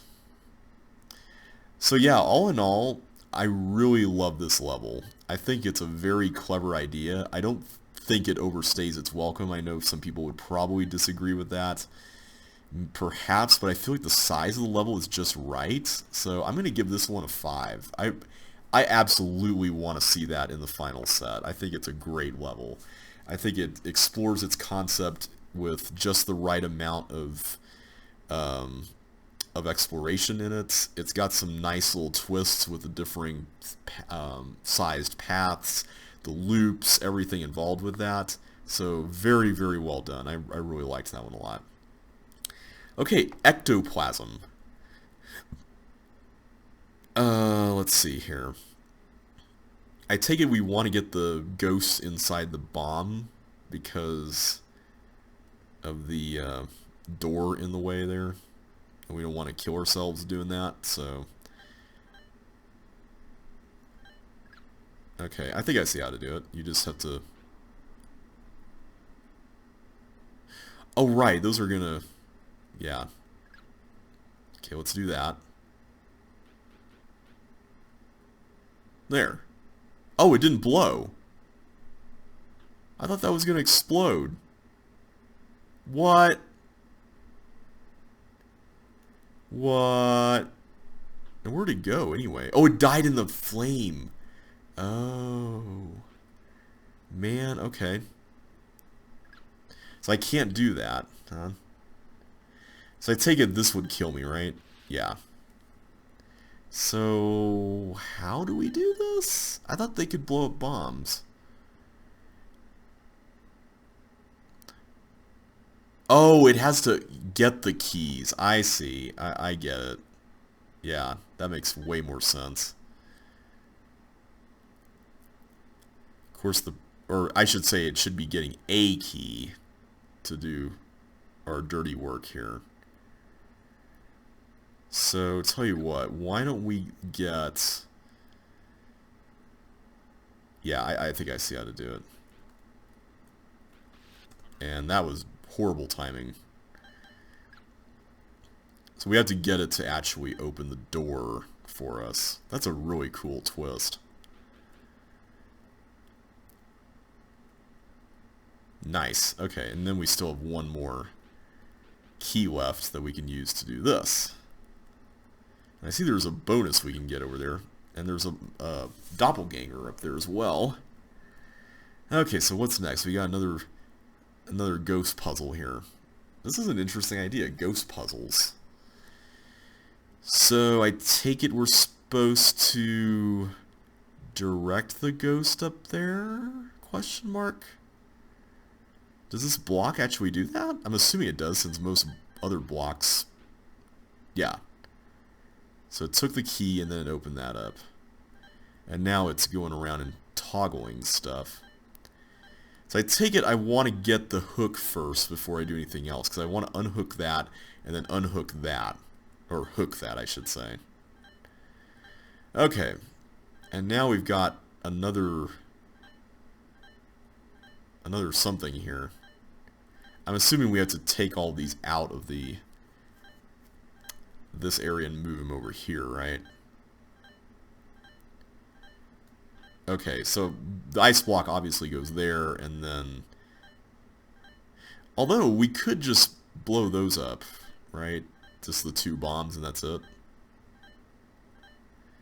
I don't know if we want to get the ghost back out, though. That's the question. I see there's a spot here for a one of these things, and I have to assume that that requires an ice block, so I'm going to avoid using the ice block. I think that would be wise. So let's go through that, and then we'll go through this. I'm hoping taking the chips is not a bad idea. I mean, I can take these without any problem, so... Alright, so we'll unhook you. Okay, evidently I need to do something like this. That's pretty cool, I like that. Okay, so now I go through this.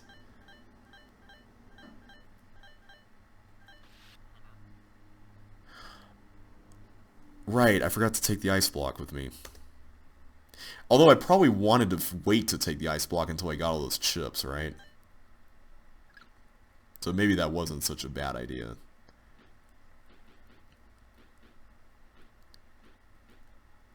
I really like this level, though. One of the things about ghosts that's really tough to... Why did that happen? I thought I released the key with plenty of time. One of the things about ghosts that's really tricky to do is like to actually manage them well, and I feel like custom floors are one of the more ideal ways in which to accomplish that. And so creating puzzles like this where the space within which to work is limited is a lot easier when you're using tools like custom floors to do that. So I really like that a lot. Alright, so this will go by a lot more quickly now.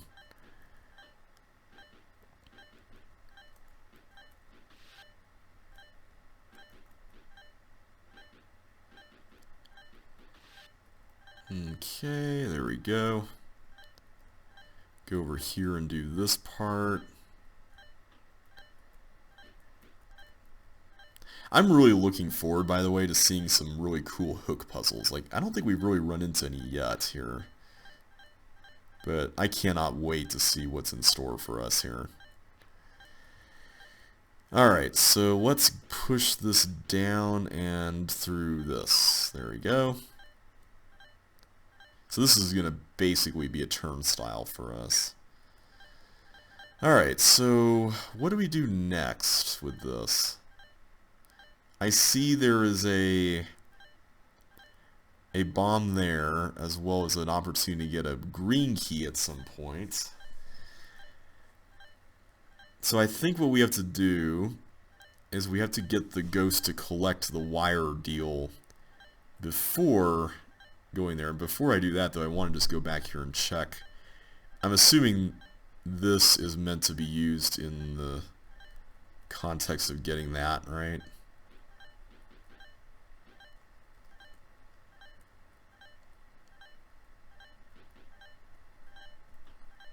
Let's just take a look. Whoops, yeah. Either way would have worked there, I guess. Okay, so I know now for sure that we're done with this section. Like, I'm pretty sure we can't do anything else here. So our only recourse is to really just drop this, because then it goes there. And then it does something? Was that not right? Oh! I can move Mr. Other Chip guy. There we go. Okay. That's pretty cool. And now I got a blob section, which is kind of interesting. And a walker from which I can get a bowling ball. This is a really weird area. Alright, let's drop the bowling ball and get another one. And another one. Alright. Now what do we do? I need to reverse that, right? Or do something. How in the world do I do anything with this?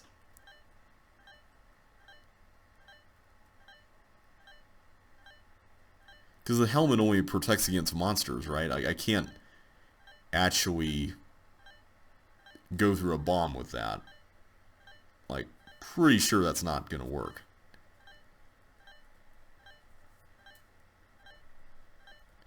Is there something I missed here? I can't walk through that with the helmet. Yeah, it doesn't seem like I missed anything. I also don't know where there's a blue button. Although, why would I want a blue button? There's nothing I can see underneath that tank. What in the world?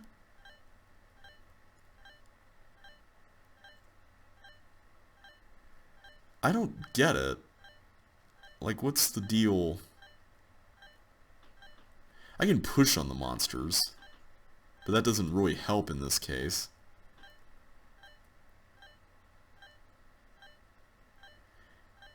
I don't have any yellow teleports to use, nor is there really a spot to drop them off. Can I go through this? No, I can't go through that. What did I miss here?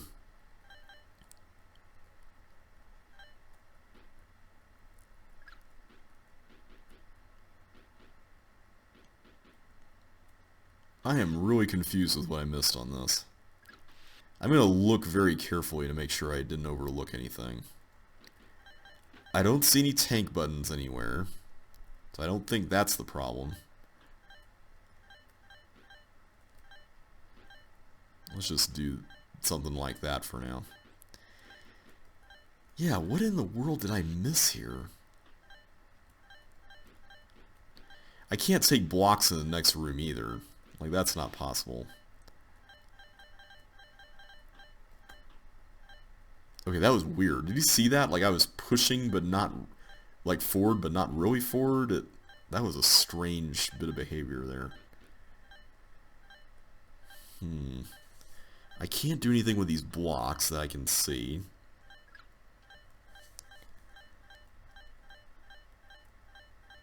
Okay. And then this section is just getting this. Yeah, so I can't do anything more there.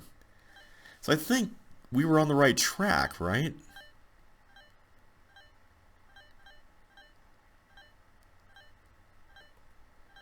Because the ghost has to go here. Dead end, go back, release mirror chip guy. There's nowhere else for him to go either. Yeah.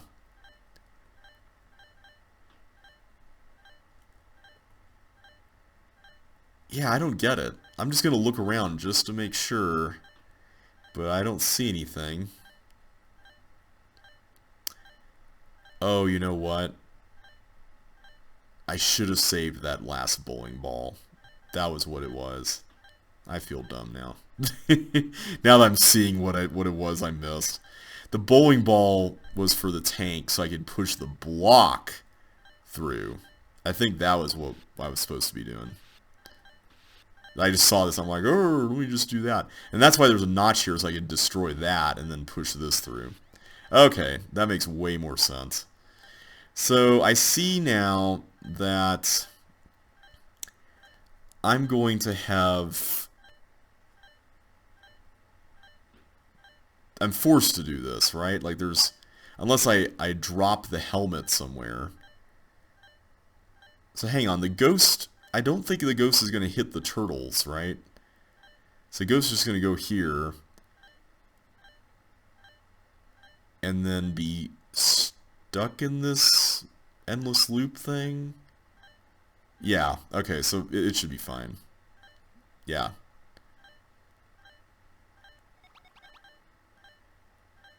I just have to be really careful with how I play this. Wait. How am I supposed to get through that? I have to drop the boots. Uh-oh. Thankfully I've got a helmet, which is good, but now I've got a new problem here. How do I get past that wall with these boots here?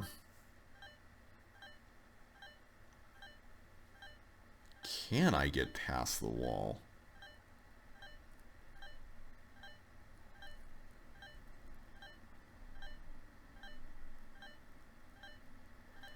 I could understand if the ghost had more items and therefore could drop off something for me to cross that. But I'm not seeing how you can even do that. Not unless there were more items I could take with me, but I don't see any, so I have to assume the answer is no. Yeah, this is really nerve-wracking, guys. So the point of going across the turtles was to get the fire boot, right? Like, there wasn't any other reason for that. But I don't see how you could possibly... Especially with this staying there. I can't clone any more of them. Well, wait a minute. What would that even do?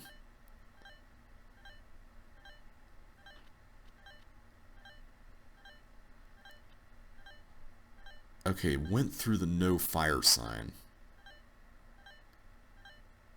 So wait, it doesn't have fire boots then. What? I am really missing something here, aren't I?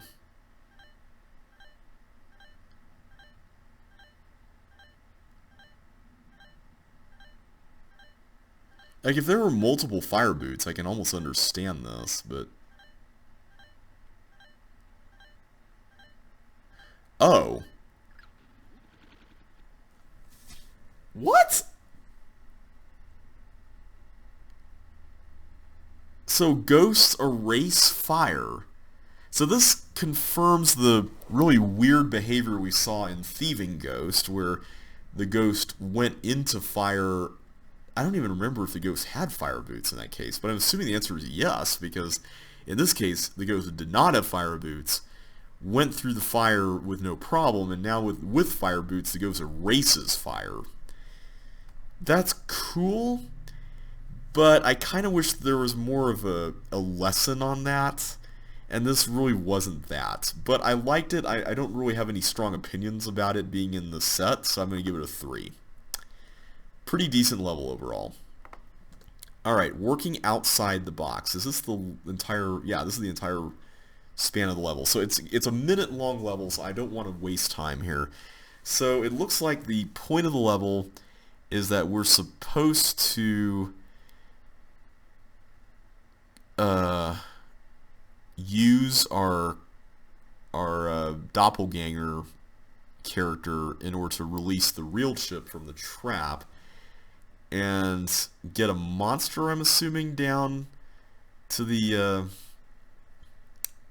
stuff down there to do what we need it to. So the red button clones only one fireball, and oh, I see. The doppelganger can't die, so he gets used as a barrier, I guess. Okay, that's interesting. Interesting concept.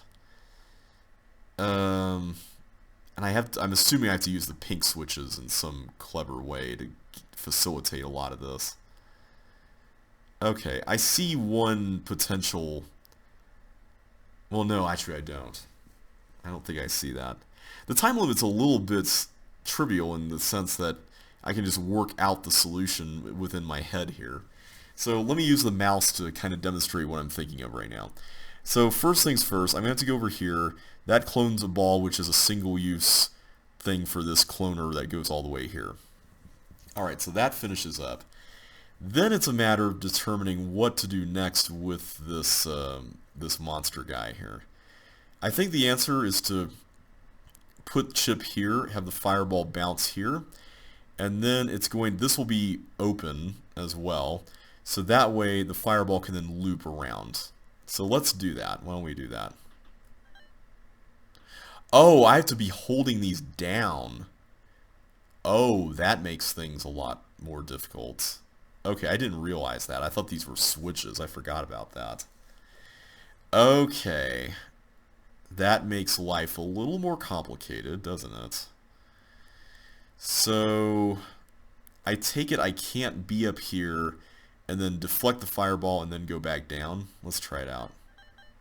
Oh, it goes that way.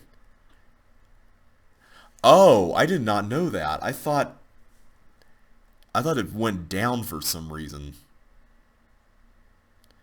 Okay, so I really need to actually... This is more of a speed thing than I thought. Okay, so I can't use myself as a barrier unless I'm not doing anything with the walls. So, yeah, that kind of puts a bit of a damper on things, doesn't it? So I have to close it here and then open it here, and then it goes down this way. Do I close it again? Or do I leave it open? So if I close it, it's going to go up here and then die. Unless I deflect it somewhere else, right?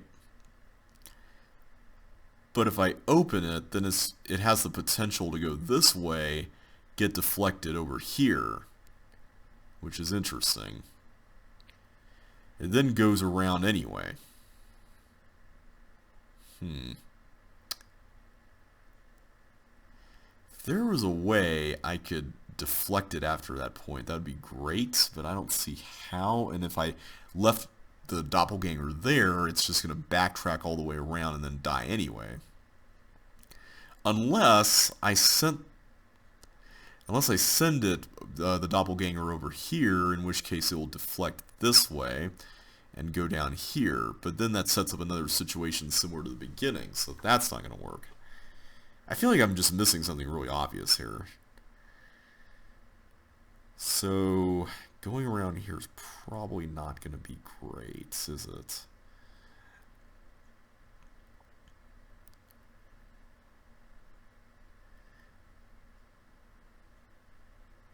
Yeah, and I can't send the doppelganger since, yeah, he's not Melinda.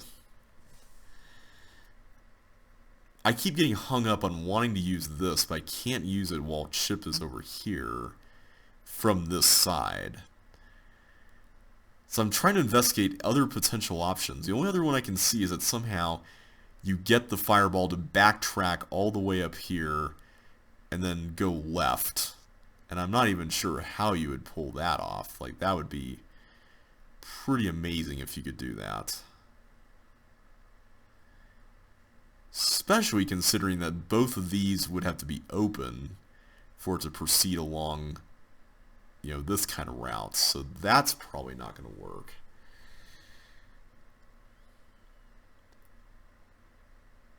The only thing I can think of is that you leave it open, you have Chip stand over here, and then you have Chip race back this way as it's crossing over. I actually think that might be the solution. So we have the fireball here, this is closed, then we open it up, comes down this way, We make sure this is open next, and then it loops back around, and then we make sure that this is closed. It goes this way, and then ship has to stand over here as it's coming from the right, and then it goes up, and then we race back to this button to close this off. I think that's the solution. So let's give it a shot. Alright, so first things first, let's clone the fireball. Oh, whoops! I was late on that. And now I'm being a little paranoid about it. Okay, now we go here.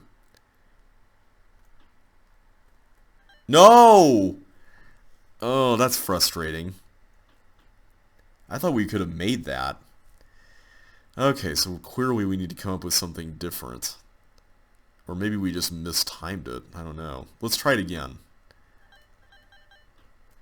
Okay, so you really can't leave early. This isn't Lynx. Ah.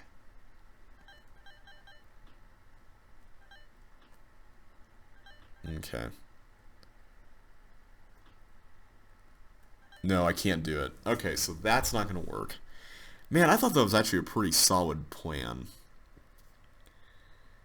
I'm cycling through other ideas in my head right now. But none of them really seem to do much good. I didn't expect a level this, like, simply laid out to really be a big brain teaser like this. This is actually really well designed.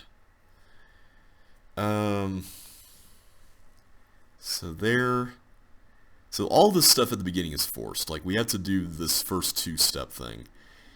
If this is closed, it's just going to go up here aside from any manual intervention on my part, but I don't think I can race there in time. So I have to do that. Then it comes back around. I have to do that. So then it goes over here. So I'm just looking at all the spots I could place this. I could put it here and then run back over here to trigger that, but that just sends it into another loop. So that accomplishes nothing. Putting it over here accomplishes even more nothing because it's just going to go back up and then go that way. So that's a moot point. So yeah, I don't understand how you solve this because I feel like I've accounted for every conceivable position that the fireball could be, and then every conceivable position that the doppelganger can be in relation to where the fireball is and what's reasonable from a time perspective with respect to getting there. So what am I missing here? Because the fireball has to do that. Like, that's not something that Ship himself can do, right?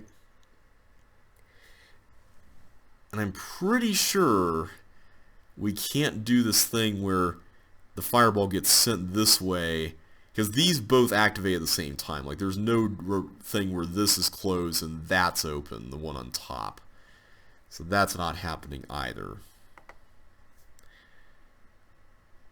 Oh man, this is tough. This is really tough.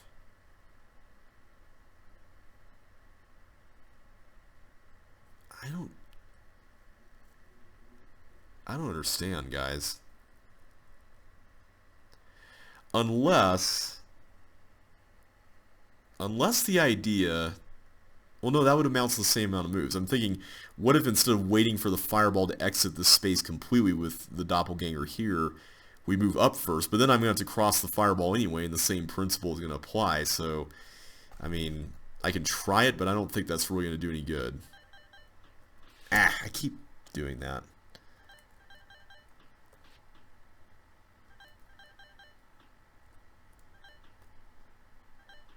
Oops.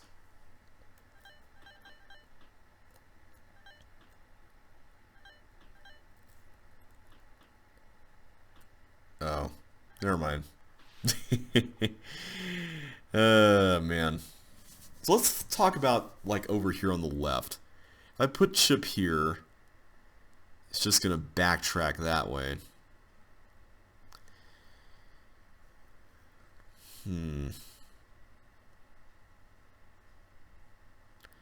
Put chip there. Yeah, anywhere here it's not going to do any good for the fireball. Unless I use the doppelganger to destroy one of the bombs. Maybe that's the play. You know what? I think it is. If I can put the doppelganger here, reverse the course of... Yeah, I think that's the actual solution. So let's do that. And, wow. I didn't even go over there.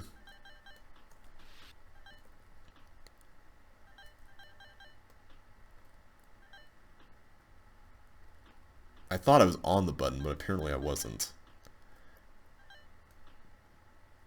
Ah, I was too late. Too early.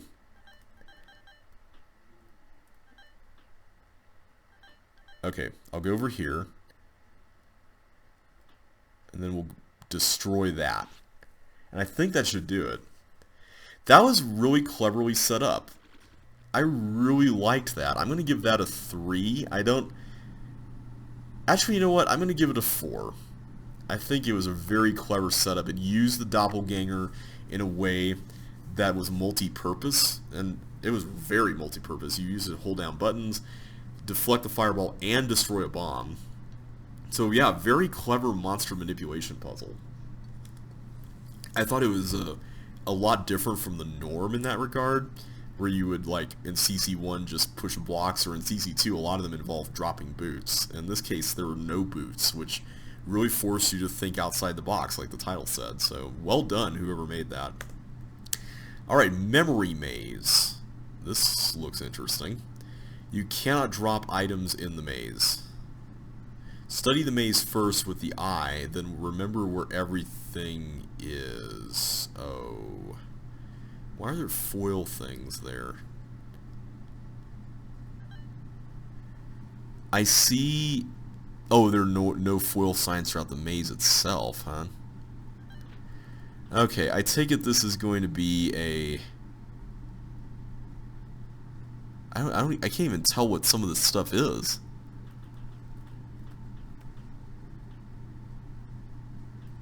What's this?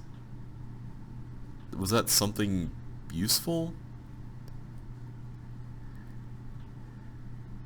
That looks like maybe that's water or slime or something. I don't know what that is. I wish canopies were a little easier to read. That's definitely fire. Yeah, I don't know what that is. I think the idea is that we're supposed to use skates. So skates are there, fire's there, and that's apparently water. Okay. So there's skates, fire, and water, and then a helmet. Okay.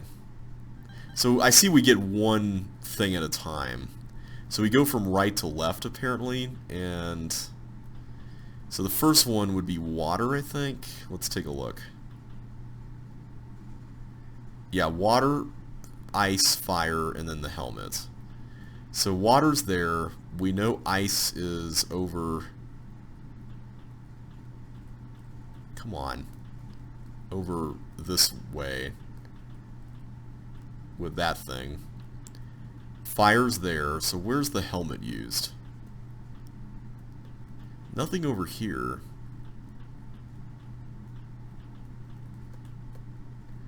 Oh, here we go. Yeah, that seems to be a clone machine that would kill you. So I take it that's where it is. Okay. We know where everything is. Let's go. Problem, though, is now I don't have my speed boots, so... Can I get the speed boots back? I doubt it, because... Yeah, there's a thief here. I don't like the fact that I can't even see where I'm going. That's kind of a bit of a bummer. Okay, there we go. I got the next blue key. This is so weird navigating without seeing where I am.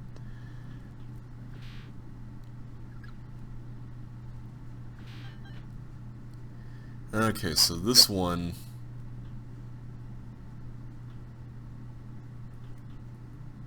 was used somewhere over here, if I recall. And it was in a little 2x2 room at that. Yeah, here we go.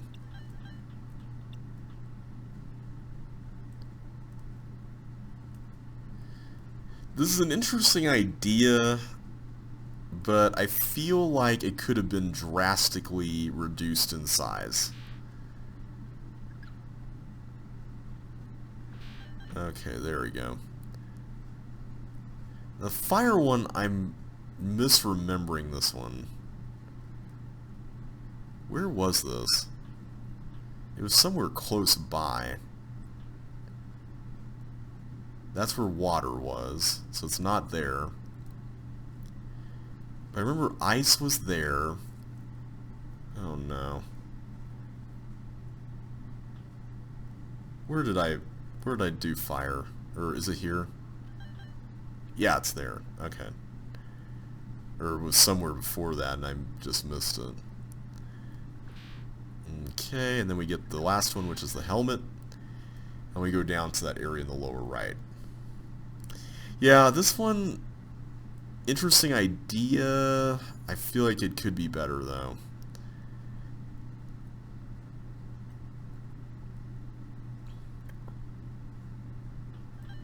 Okay. So now we just go back to the start. I'm generally not really a fan of just plain mazes like this, because the gimmick of this level is very much made apparent, and then it just kind of like, oh yeah, that's it. Like it kind of just makes itself known, and then you're done. So I'm gonna give that one a 1. Alright, so we're down to the last 10 levels of the pack, starting with the whole 9 yards. So let's go ahead and do this one. Oh, this is like a race to, okay, I see. Outrun the ice block thing there. What? Wait a minute. That was not what I thought that was going to do. I thought that was going to go to the like down to where we were.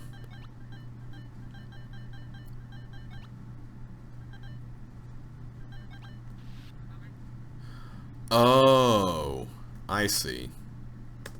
Okay. Let's not be silly anymore here.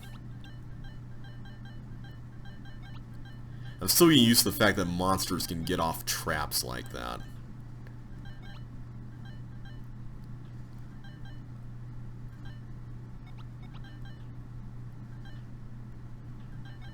Okay, this is interesting.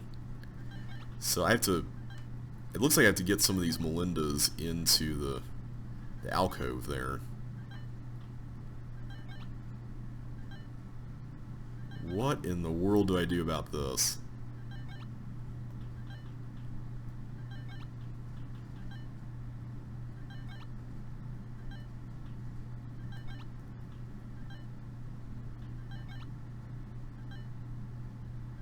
Do I have all this room?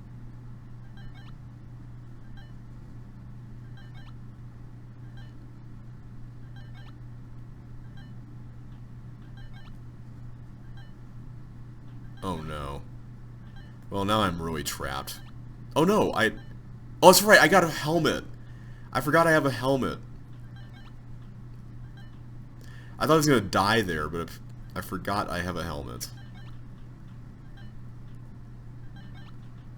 Okay, that makes this a lot less of a pain. There we go. Okay. So you guys can't do anything there, and now I get all my stuff stolen, and the rover is going to be more of an issue now.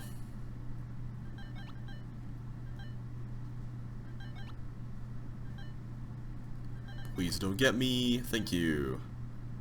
Okay. That wasn't so bad. Okay, this is just getting tanks killed. I mean, okay. What is this?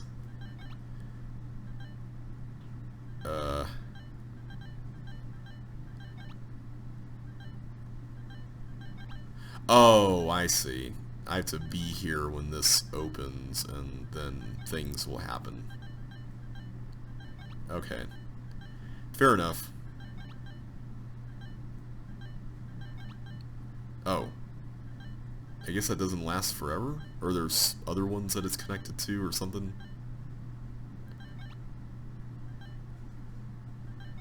Okay.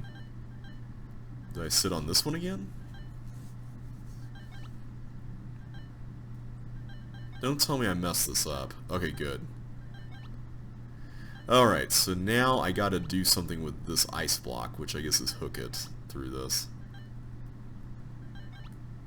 Okay, this is pretty easy. Alright, get rid of the hook, I guess, and then now we move on to, I guess, a back and forth thing with the switches? This kind of feels a little like busy work, this level.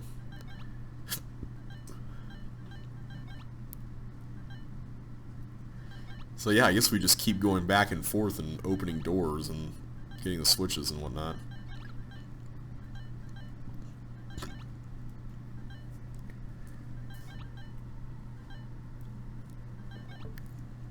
Not a whole lot else going on here beyond that.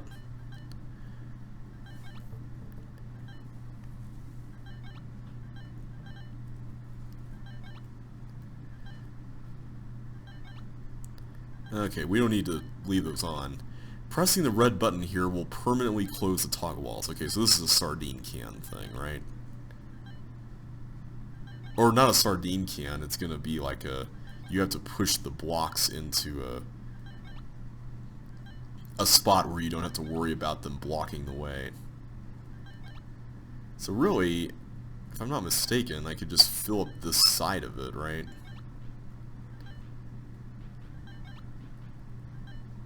Yeah, like there's nothing wrong with that.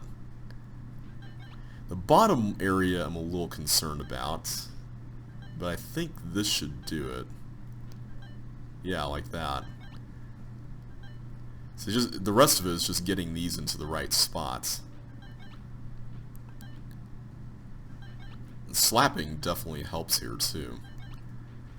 And I don't think we even need to worry about a lot of these blocking the way. Alright, so let's go through. And we don't need to take any with us either.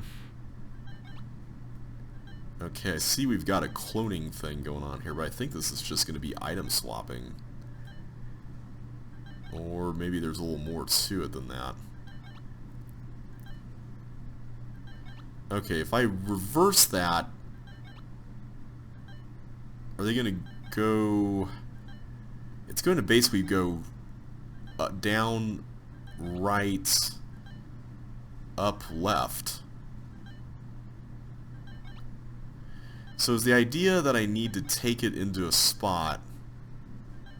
Oh, I see. Okay. I don't get what the block here is for, though. Why am I getting a block? You know what, let's figure that out later. I'm going to do that. There we go. Okay, so that worked. And this should do that as well. Yep. That's an interesting concept. I like that. Okay, so now I get the bowling ball. And if I'm not mistaken, I think all we need to do is just use it right here, right? Yeah, I don't get what the block is all about. Maybe we'll find out later or something. Okay, so right now, I take it that bribe is going to be used for something, so I probably don't want to get so excited about it yet. Although there's no harm in picking it up if I'm just going to drop it somewhere, so why don't we do that? Yeah, we'll do that. Let's go through here. Oh, I see. Okay. So I get these, and I get another bribe. Okay. So ultimately I'm going to have to take... Let me drop off what I don't need here.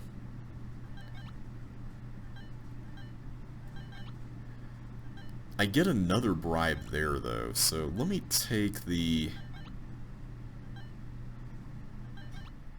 bribe I have right now with me, and the hiking boots. I think that'll be good. Yeah, okay. So now I can go in here and grab these guys. So I need fire, I need water, I don't need the railroad sign. I think we're good, right? Are we good? I'm gonna get hiking boots anyway, so... Yeah, I think we're fine here. So let's go ahead and go through this. Alright, so now we're at the very end, I guess. And is this just a matter of going through and taking the bowling balls with us?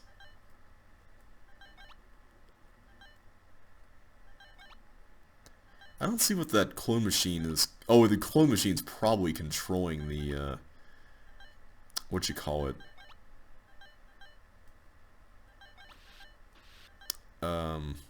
That other thing. The ice block thing. Oh, I see. I'm supposed to...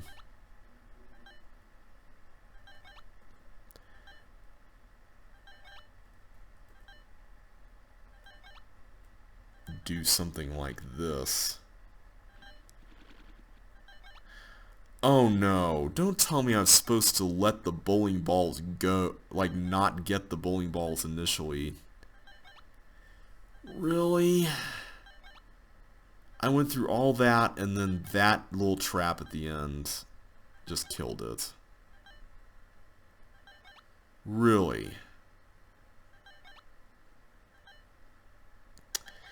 I feel like that could have been avoided. Like, was that really necessary? Was that really necessary? Because I don't think it was.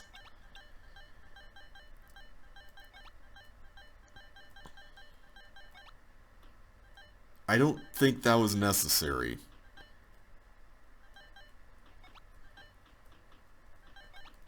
Okay, let's do this again, now that we know we're safe doing it.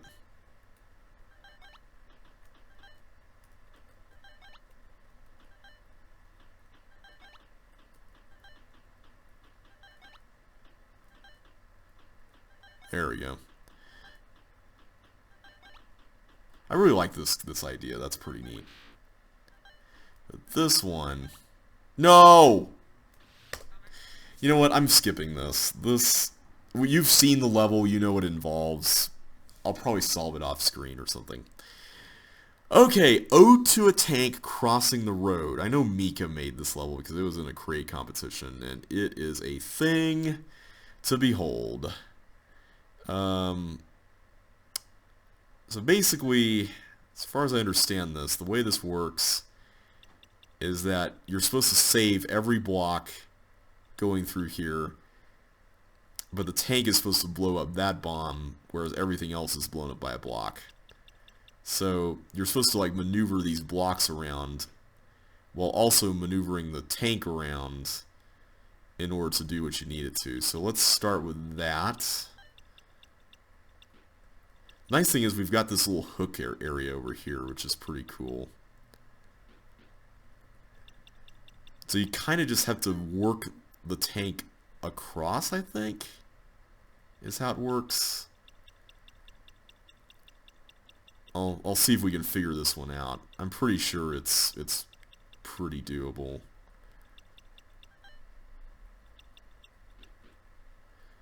Question though is how do I get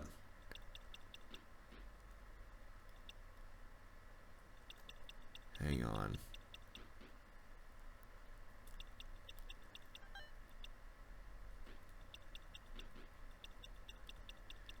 I think... Yeah, I think this will work. I wonder if you could block slap blocks to do certain things here. That'd be really interesting to find out.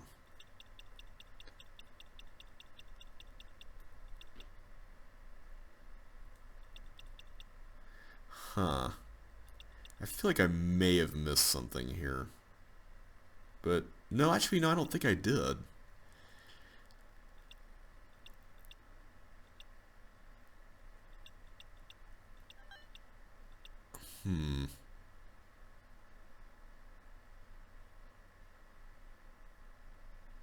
See, if I push this down, I'm pretty much sealing my fate, so I'm a little worried about doing that. If I do that, though, now I have some latitude to do some stuff.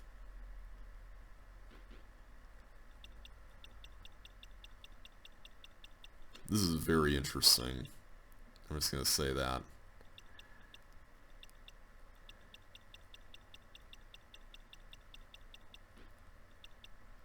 Oh wait, was that a mistake? No, I don't think it was.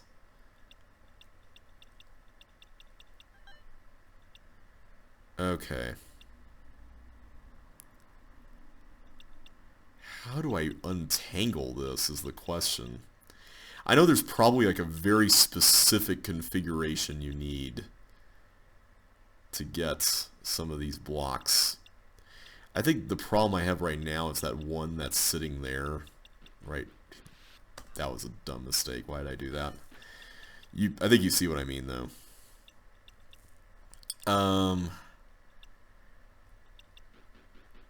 Let me move all those all the way there. Why don't we do that? And then we just need to like slowly migrate all the blocks over. I think that's the idea here.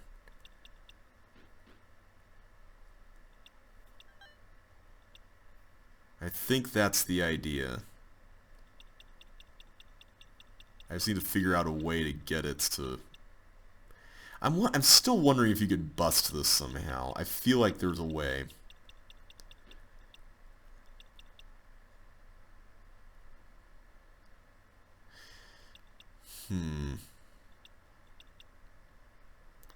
See, with the way this looks right now, I'm not sure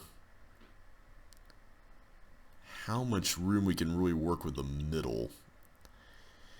That's the problem here. And I need all the blocks, right? Let's see, there's 4, 5, 6, 7, 8, 9, 10. 2, 3, 4, 5, 8. Oh, wait, no, there's more. 15. 5, 8, 9, 10, 13. Wait a minute. 5, 8, 10, 11, 12, 13, 14, 15.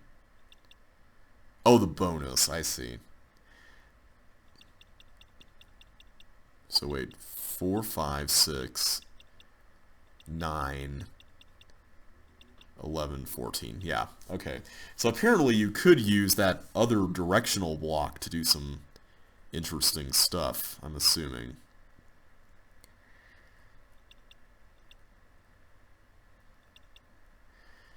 Huh.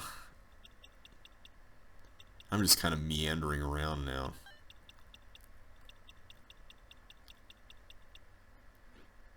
See, if I push this to the left, I'm cooking level.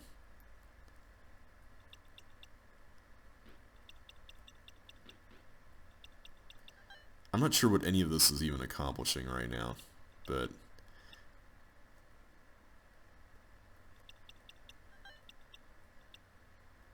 Don't tell me I'm cooking level right now. I really hope I did not.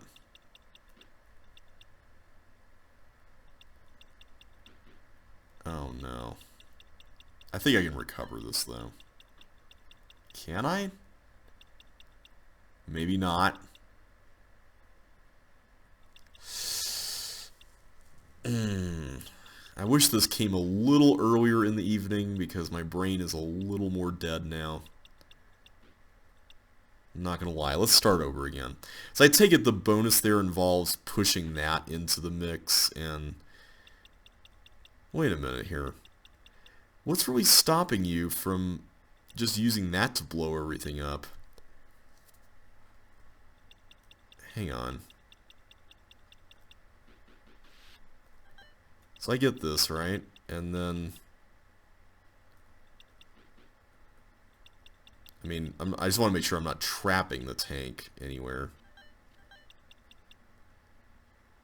Yeah, I mean, I could just do this and push blocks around? Question mark? I didn't pick up the green key, so it's not like that's an issue.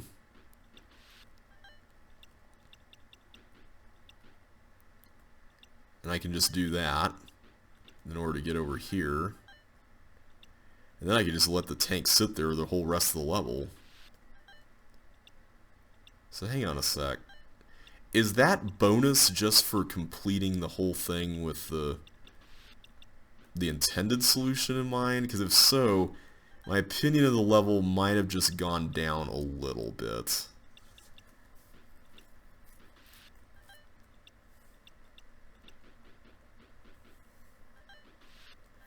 See, I feel like bonuses are great if you can use them in a situation where the level is made more difficult as a result of what you're doing. But in this case, I just solved the level without even completing the main puzzle, which... I don't know, man. I really like that main puzzle, though, and I really want to solve it. It's just... I don't know if I feel like doing it on the video right now, because there was really no need to. By the way, the whole 9 yards I'm giving a 1. This previous level, though, I don't know what to think, man. Like, this is such a neat idea. I don't even know if this little thing was intended. Like, was that intentional as part of the solution? I mean, surely Mika had to know that that was something you could do, right? Right? I mean, it's also kind of telling that there's a key thief here, which is another really odd thing.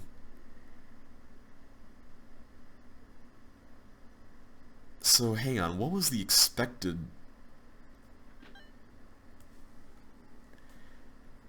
Like, you go here, you get that. Was the idea to solve it with this? And then that's... I don't get it. I really don't. That's really odd. 'Cause I feel like the way you're supposed to solve the level is to transport this tank, so to speak, all the way over to the other side, right? And I almost kind of want to try to do that because I'm very intrigued by this puzzle. Like, the puzzle part of this is really cool looking. So, yeah, I really want to try to solve this. I just kind of wish there was a little bit more of a sensible context for the rest of the stuff, though.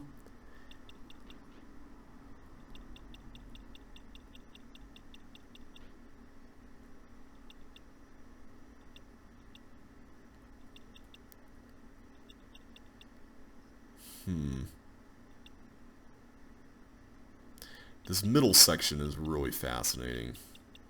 I feel like this is basically the crux of the whole thing. It's this middle bit.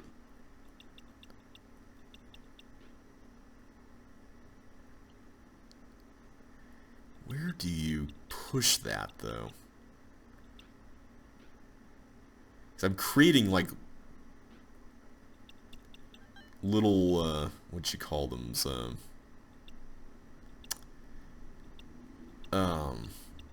what's that term? Deadlocks. Every time I do this.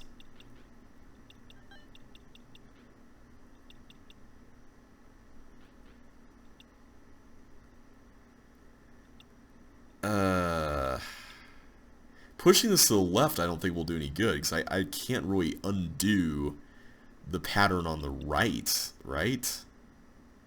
Not unless I can clear every block out of the way, which is a big if at this point. And maybe I can. Hang on. Yeah, maybe I'm supposed to do it like this. Although, I'm not sure what that really accomplished.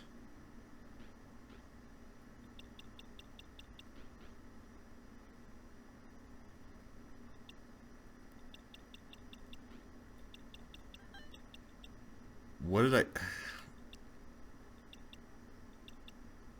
I can do that, which is nice. That doesn't really answer the question of where we're supposed to go next, but maybe pushing that there will help.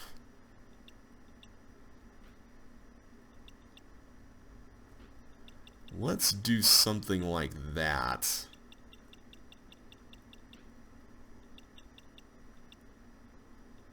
Okay, now I need to figure out a way to get all those over.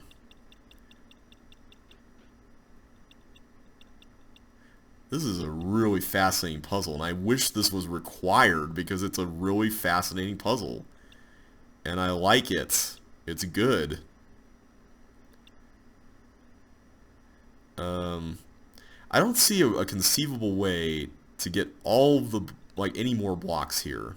Like, I don't think that's doable.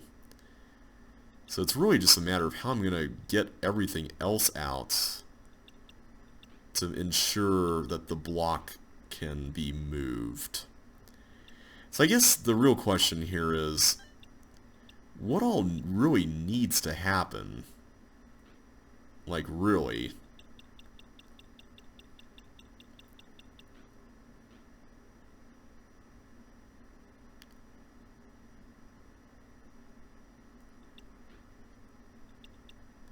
I feel like we just basically mirrored the state we had earlier. Okay, I'm thinking about this as I go along, and I'm thinking I'm going to give this a conditional rating of 4 at this point. And part of the reason for that is I feel like this concept, and I think it is, could be done in CC1 without bonuses involved. I don't think the bonus really adds anything to the level. In fact, if anything, I think it takes away from it, which is sad because I like this level. I really do. And I feel like in some way the whole bonus setup just doesn't really do it justice, if that makes sense.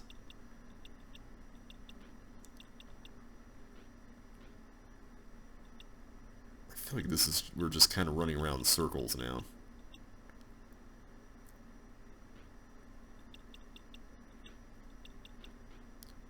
Oh, wait a minute. Maybe that was... Hang on.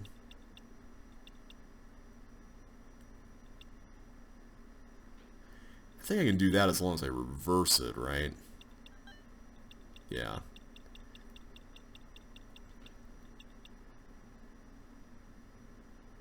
Just trying to think of where I'm going to put this other block that's up there at the moment.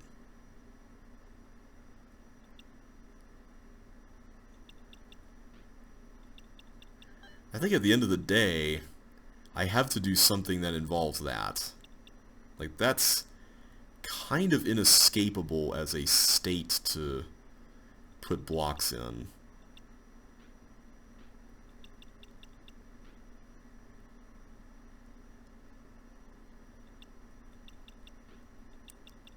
The question is, how do I undo the rest of what I'm doing here, basically?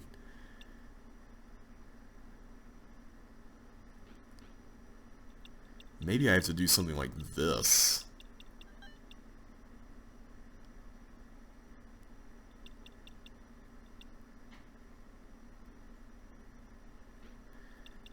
I feel like this is completely wrong. And this is not really what I'm supposed to be doing. But we're going to try it anyway. It's almost like I need one more space over here, but I just don't see where you would get it at this point.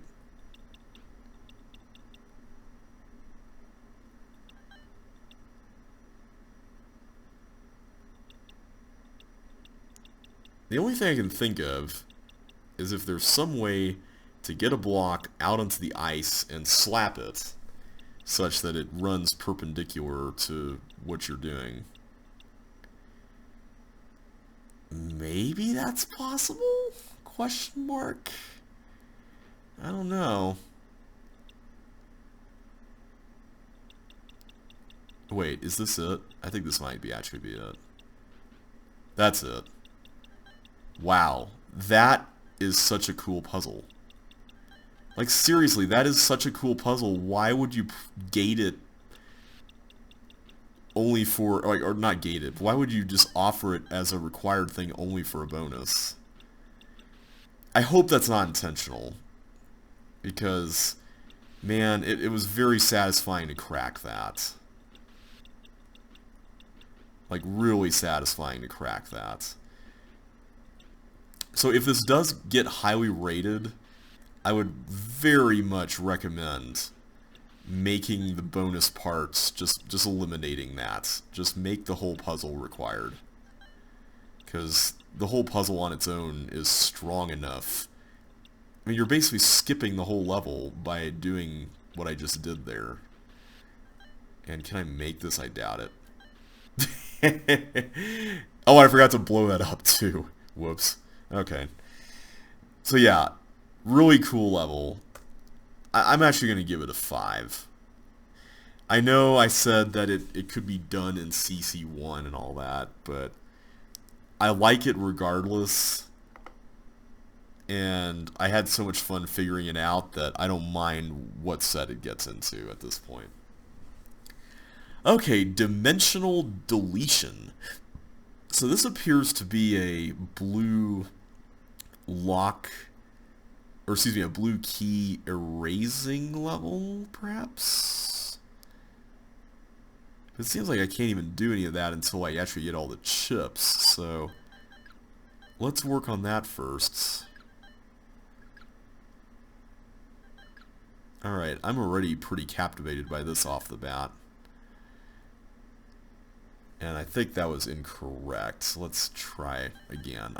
I know I could just keep going, but I wanted to start over anyway at that point. Okay. That I feel a little better about.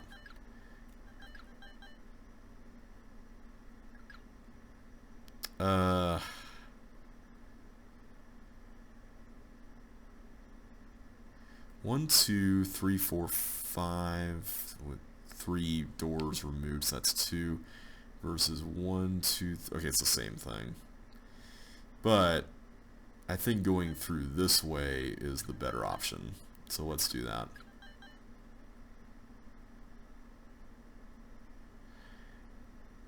I'm really curious to know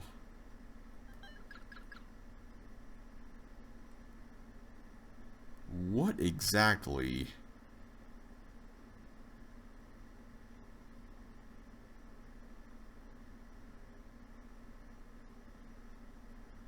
do I need to do here?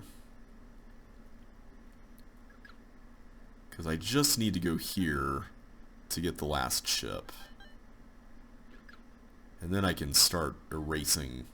Oh no, I'm not erasing stuff with this. I thought I was. Oh. Okay. I had the wrong impression of the level. I thought I was erasing blue keys with the directional block, but I guess they don't do that, which makes sense because they don't act like ice blocks and whatnot do when they run over blue keys. So this is pretty much in line with that expected behavior. So at this point, I think what we need to figure out is the route that that block is going to take. So I can see here that this is going to have to be pushed up and then over this way. So maybe it's just a matter of just pushing it to the right. Maybe that's all you have to do. That's probably wishful thinking on my part, though. Now, I'm actually beginning to think that coming in from this side might be better for this. So why don't we do that for now?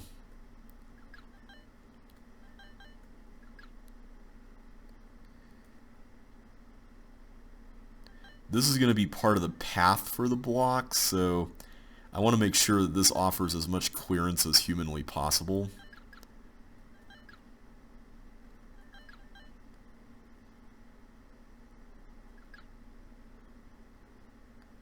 Yeah, let's just get this part done for now, and then we'll start.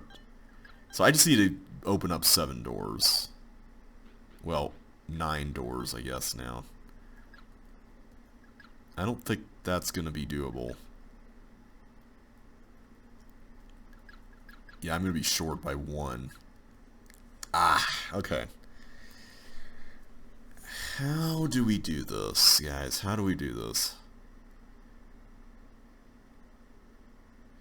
Did I have it right the first time? Maybe I did.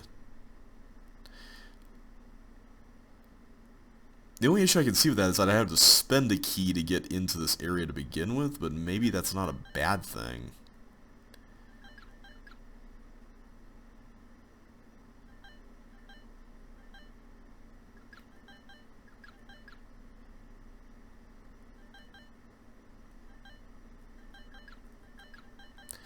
Oh, I did not mean to get that. Now I'm beginning to have doubts about this approach.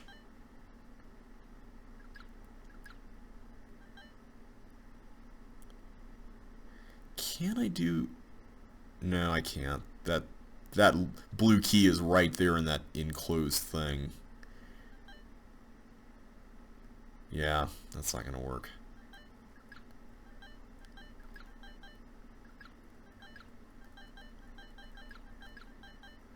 Okay.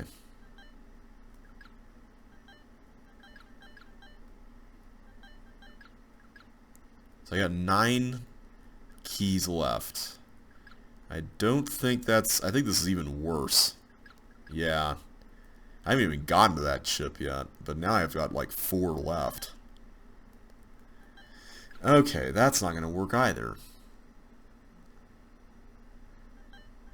Interesting little level. Maybe we were on the right track here and we just goofed it up a bit.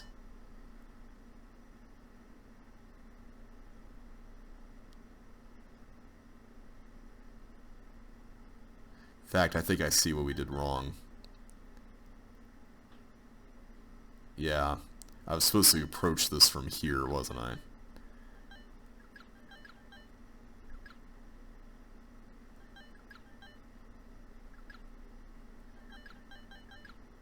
Yeah, okay. I think that was the correct... Yeah, that was the correct approach. Okay, that was pretty neat. That was a cool use of the space. I mean, this is only a 10 by 10 level like a lot of the original ones were. I like the way it works. I thought, based on the title, that it was going to involve erasing blue keys, but I enjoyed it, though. I'm going to give that a 4. I thought that was a solid concept. Alright, hello, goodbye. I see this is a multiplayer level, and I see what we've got going on here, so let us go and open doors, where doors need to be opened, I suppose. This kind of reminds me of that keys, that doors galore, or whatever that level was from earlier. So Melinda has to get that chip, and I cannot proceed any further that direction. Nor can I go here, so now Melinda has to do her magic.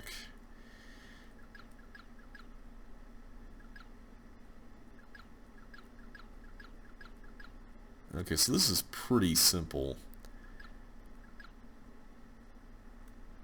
Can I get to that one or not? If Chip opened it up, I could. I'm just going to try to open everything. Just see if I can do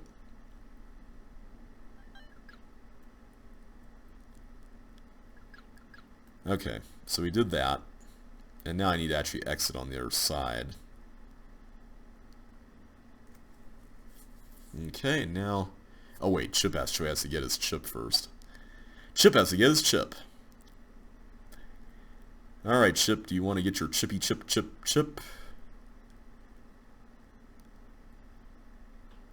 Kind of like your chinny chin chin chin or whatever from that story. What was that story? That was the Three Little Pigs, wasn't it? Man, it's been forever since I heard that. Where do I get off here?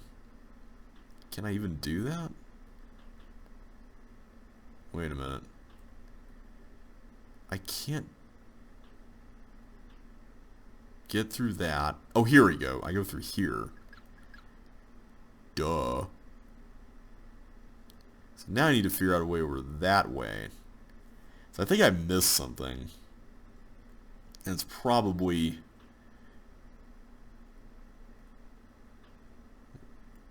over here somewhere.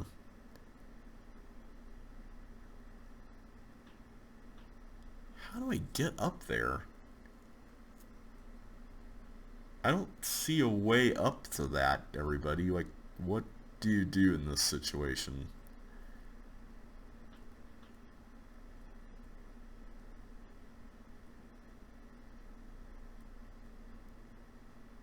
Wanda can't get that. No, that's a chip chip. Oh, there's another path here. I missed that. There we go. Okay. That makes it a lot easier. That was alright, but not anything that uses that concept in a really interesting way, so I'm going to give it a 2. Okay, moving onward to interchanged by hidden. Yellow, where you came from. Blue, where the exit is. Red, the wrong way. Yellow's where I came from. Blue's where the exit is. Red is the wrong way. Someone screwed the signs up. 2 directions are interchanged. Be careful and think about where to go. Well, yellow's where I'm coming from, right? So it's got to be this. Oh. What? So this is basically guesswork now, because none of the directions are actually... yeah. So what if I go this way? Is it the same story? I think it's the same hint. I'm just going to keep going right. Let's just see what happens. That was clearly not the right way. Oh. Okay, that's like a really wrong way, so that's good to know. So these do seem to be like... if I go this way, yeah.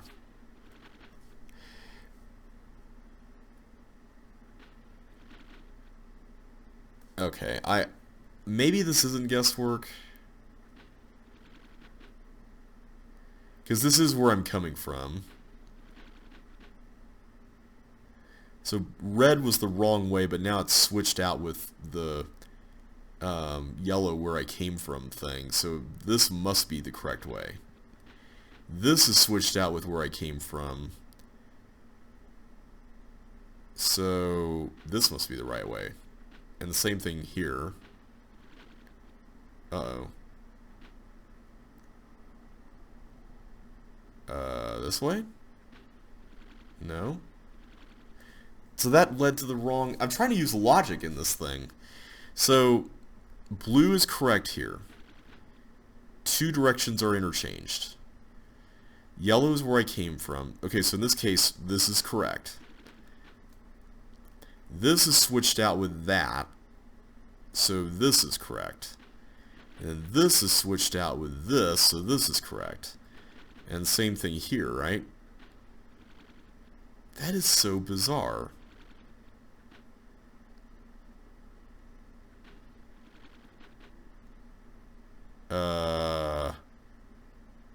Why are there just things... those aren't teleports. What?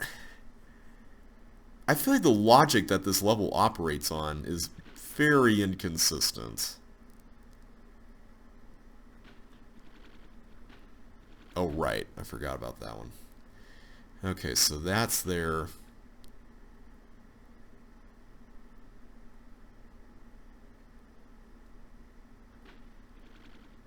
Oh, I keep doing that.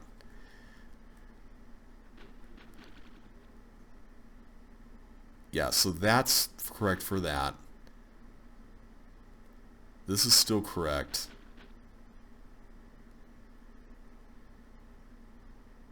That's correct, but apparently going this way is not? What? Okay, I don't get it. I'm giving that a 1.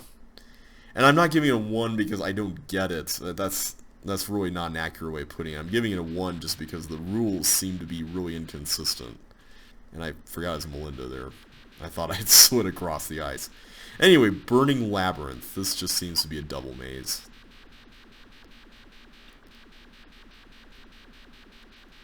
We'll just keep following the left wall, I guess.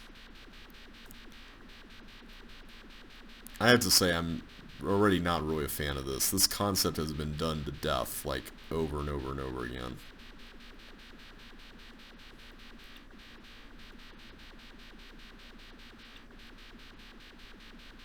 Oh, there we go. We got fire boots. Okay.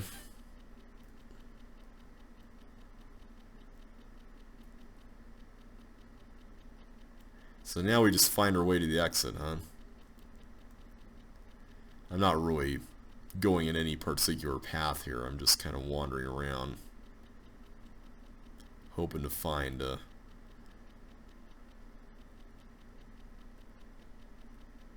some... Okay, here we go. This is promising. Wait a minute. There we go. Alright, that's getting a 1.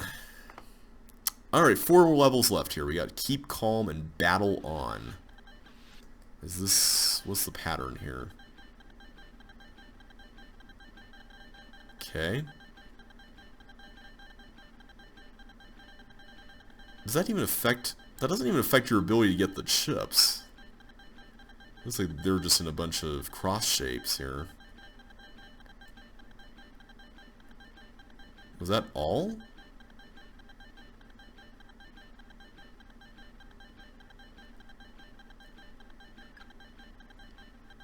Oh, there's more. Okay.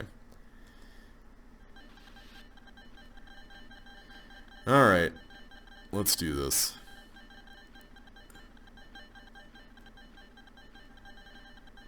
Hopefully I won't get clipped by the flame jets there. I see that they're temporarily turning on. So the moment I exit the teleport, run right.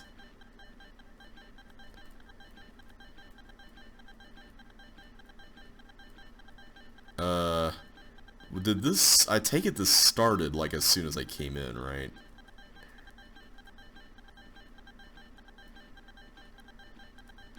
I'm guessing the gray button did something. I guess I could just continually press up since it doesn't really matter what arrow keys I press here. Okay, that really didn't do a whole lot for me. I'm giving that a 1 as well. Field of Mines. Alright, what do we got going on with this? Okay. All force floors are pointed at death. So I take it the mimics are trapped? Is that what's going on? Okay, they seem to be in some pretty regular patterns, so that's kind of helping a bit.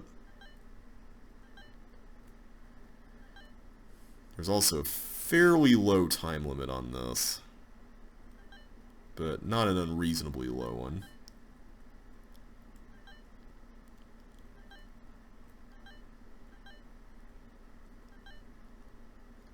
Alright, that was real easy.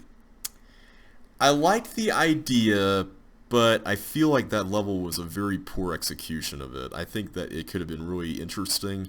You could have had maybe like a more of a minesweeper thing going with maybe different symbols denoting other things. I'm going to give that one a 1 as well. Alright, the Wasteland. Okay, this just seems to be navigating around a thing and collecting things. I actually made a level kind of like this, but I think it was a little less interesting to navigate. Did I just trap myself? I just trapped myself. Okay, let's take a look around here. It looks like there's just a ring around the exit.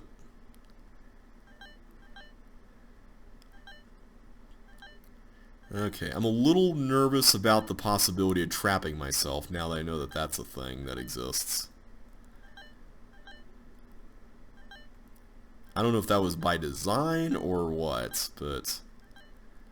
like, that's not so bad, because there's a way out. Thank goodness, but it's just... when you don't know that, it makes the level a lot more nerve-wracking.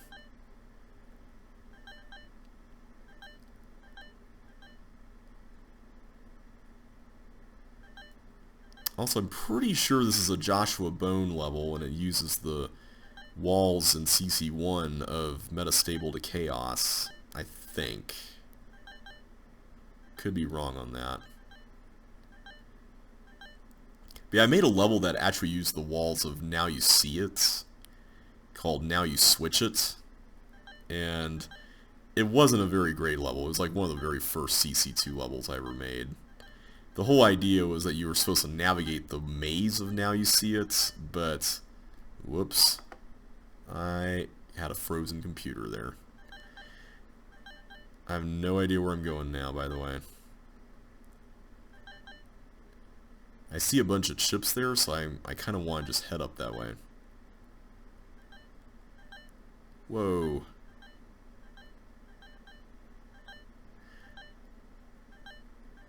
But yeah, it had a bunch of traps in it, which, you know... now that I look at it, I'm like, okay, that probably wasn't the nicest thing to include in a level like this that's really big. So, maybe that's why it's kind of a bit of a sore spot for me, but it's not that bad here. Alright, I got 40 chips left. Are they all in groups of 4? Maybe they are. Thankfully, the time limit is high enough to make this fairly reasonable to navigate. Oh! Wow. This is, I don't know if I'd call this very fun. Thankfully, there's nothing over there. It doesn't seem like it. 66 chips. So, is 66 divisible by 4? The answer is no. So it's not quite a perfect sets of 4. Yeah, there's stuff around here that doesn't quite fit that mold. Yeah, so these are sets of 3.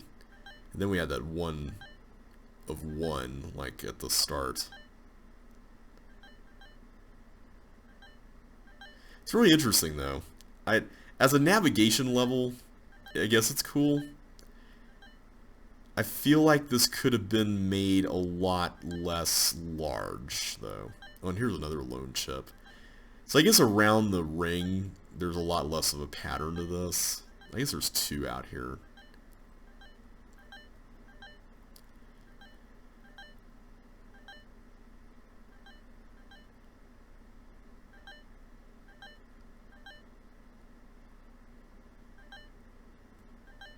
Just taking it easy here. By the way, you know what I discovered recently? So back when I was a little kid, you guys remember one of my very first videos on the channel was of a game called 3D Ultra Mini Golf. Remember that?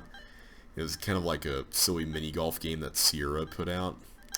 So it was one of my very first Let's Plays, and to this day it's technically still unfinished because there's a set of courses that I haven't gone through yet on it.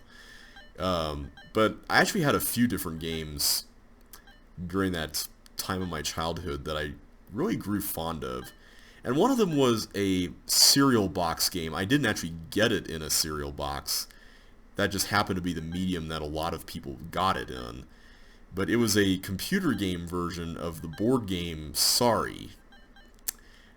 And I don't know if anyone who's watching has heard of this or not, but this was, believe it or not, one of my favorite things to play as a kid. And I think a lot of it had to do with the music, first of all, and the voice acting behind the pawns, who all had a personality. And looking back on it now, like, Sorry is honestly one of my least favorite games ever, just because it's so mean, and it involves a lot of luck, and, like, as someone who plays, like, hobbyist board games now, it's, like, one of those things that's kind of like, yeah, not sure that that's really for me anymore, you know. And that's not me trying to be an elitist, that's just, you know, a change of tastes and whatnot. But anyway, the other day, I was just reminded of just how fun the game was to play on the computer, and I decided, you know, maybe I should go on YouTube and search for videos of this, and so I did. And I'm like, maybe I should try to find my old CD-ROM of the game, you know, back when things were called CD-ROMs, when they came on CD. And let's see if we could play this thing. And sure enough, with a little bit of encouragement, and that was terrible. I'm just going to skip this. I'm going to give that a 2, honestly. I don't really find that fun. It's just a bunch of watch your step kind of moments. But I like the aesthetic of it. It's just I don't find the navigation part of it very enticing. So, yeah, I'm going to give that one a 2. Color confusion. Okay, this just seems to be go around and get stuff here. But yeah, all the pawns had a personality, and I'm like, I just want to watch this again, just for fun. And so I did, and I wanted to install it again, so I did, and with a little bit of encouragement on the computer, getting it to run in compatibility mode, it totally worked. And I gotta say, it was such a fun blast from the past that I'm honestly tempted to see if I might want to try doing a Let's Play of it. Just something really quick and dirty, just nothing particularly, you know, demanding or anything like that. Just something for fun. And we'll see how it turns out. Do you think you guys would like that? Because I think it would be kind of cool. Just a kind of a fun blast from the past Let's Play. Alright, so we actually managed to navigate that.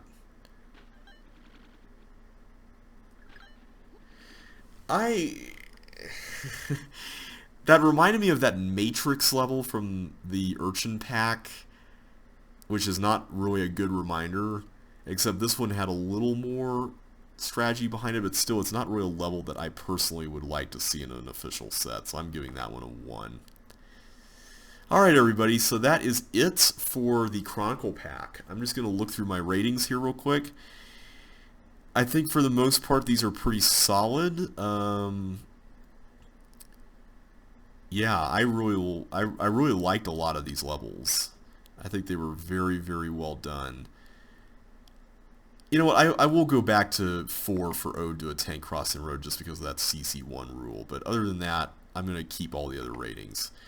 So, these are now done. So the next pack will be Jazz. Alright, you kids like jazz? If you know what that's a reference to, you win the internet. Alright everybody, take care, and I will catch you on the flip side.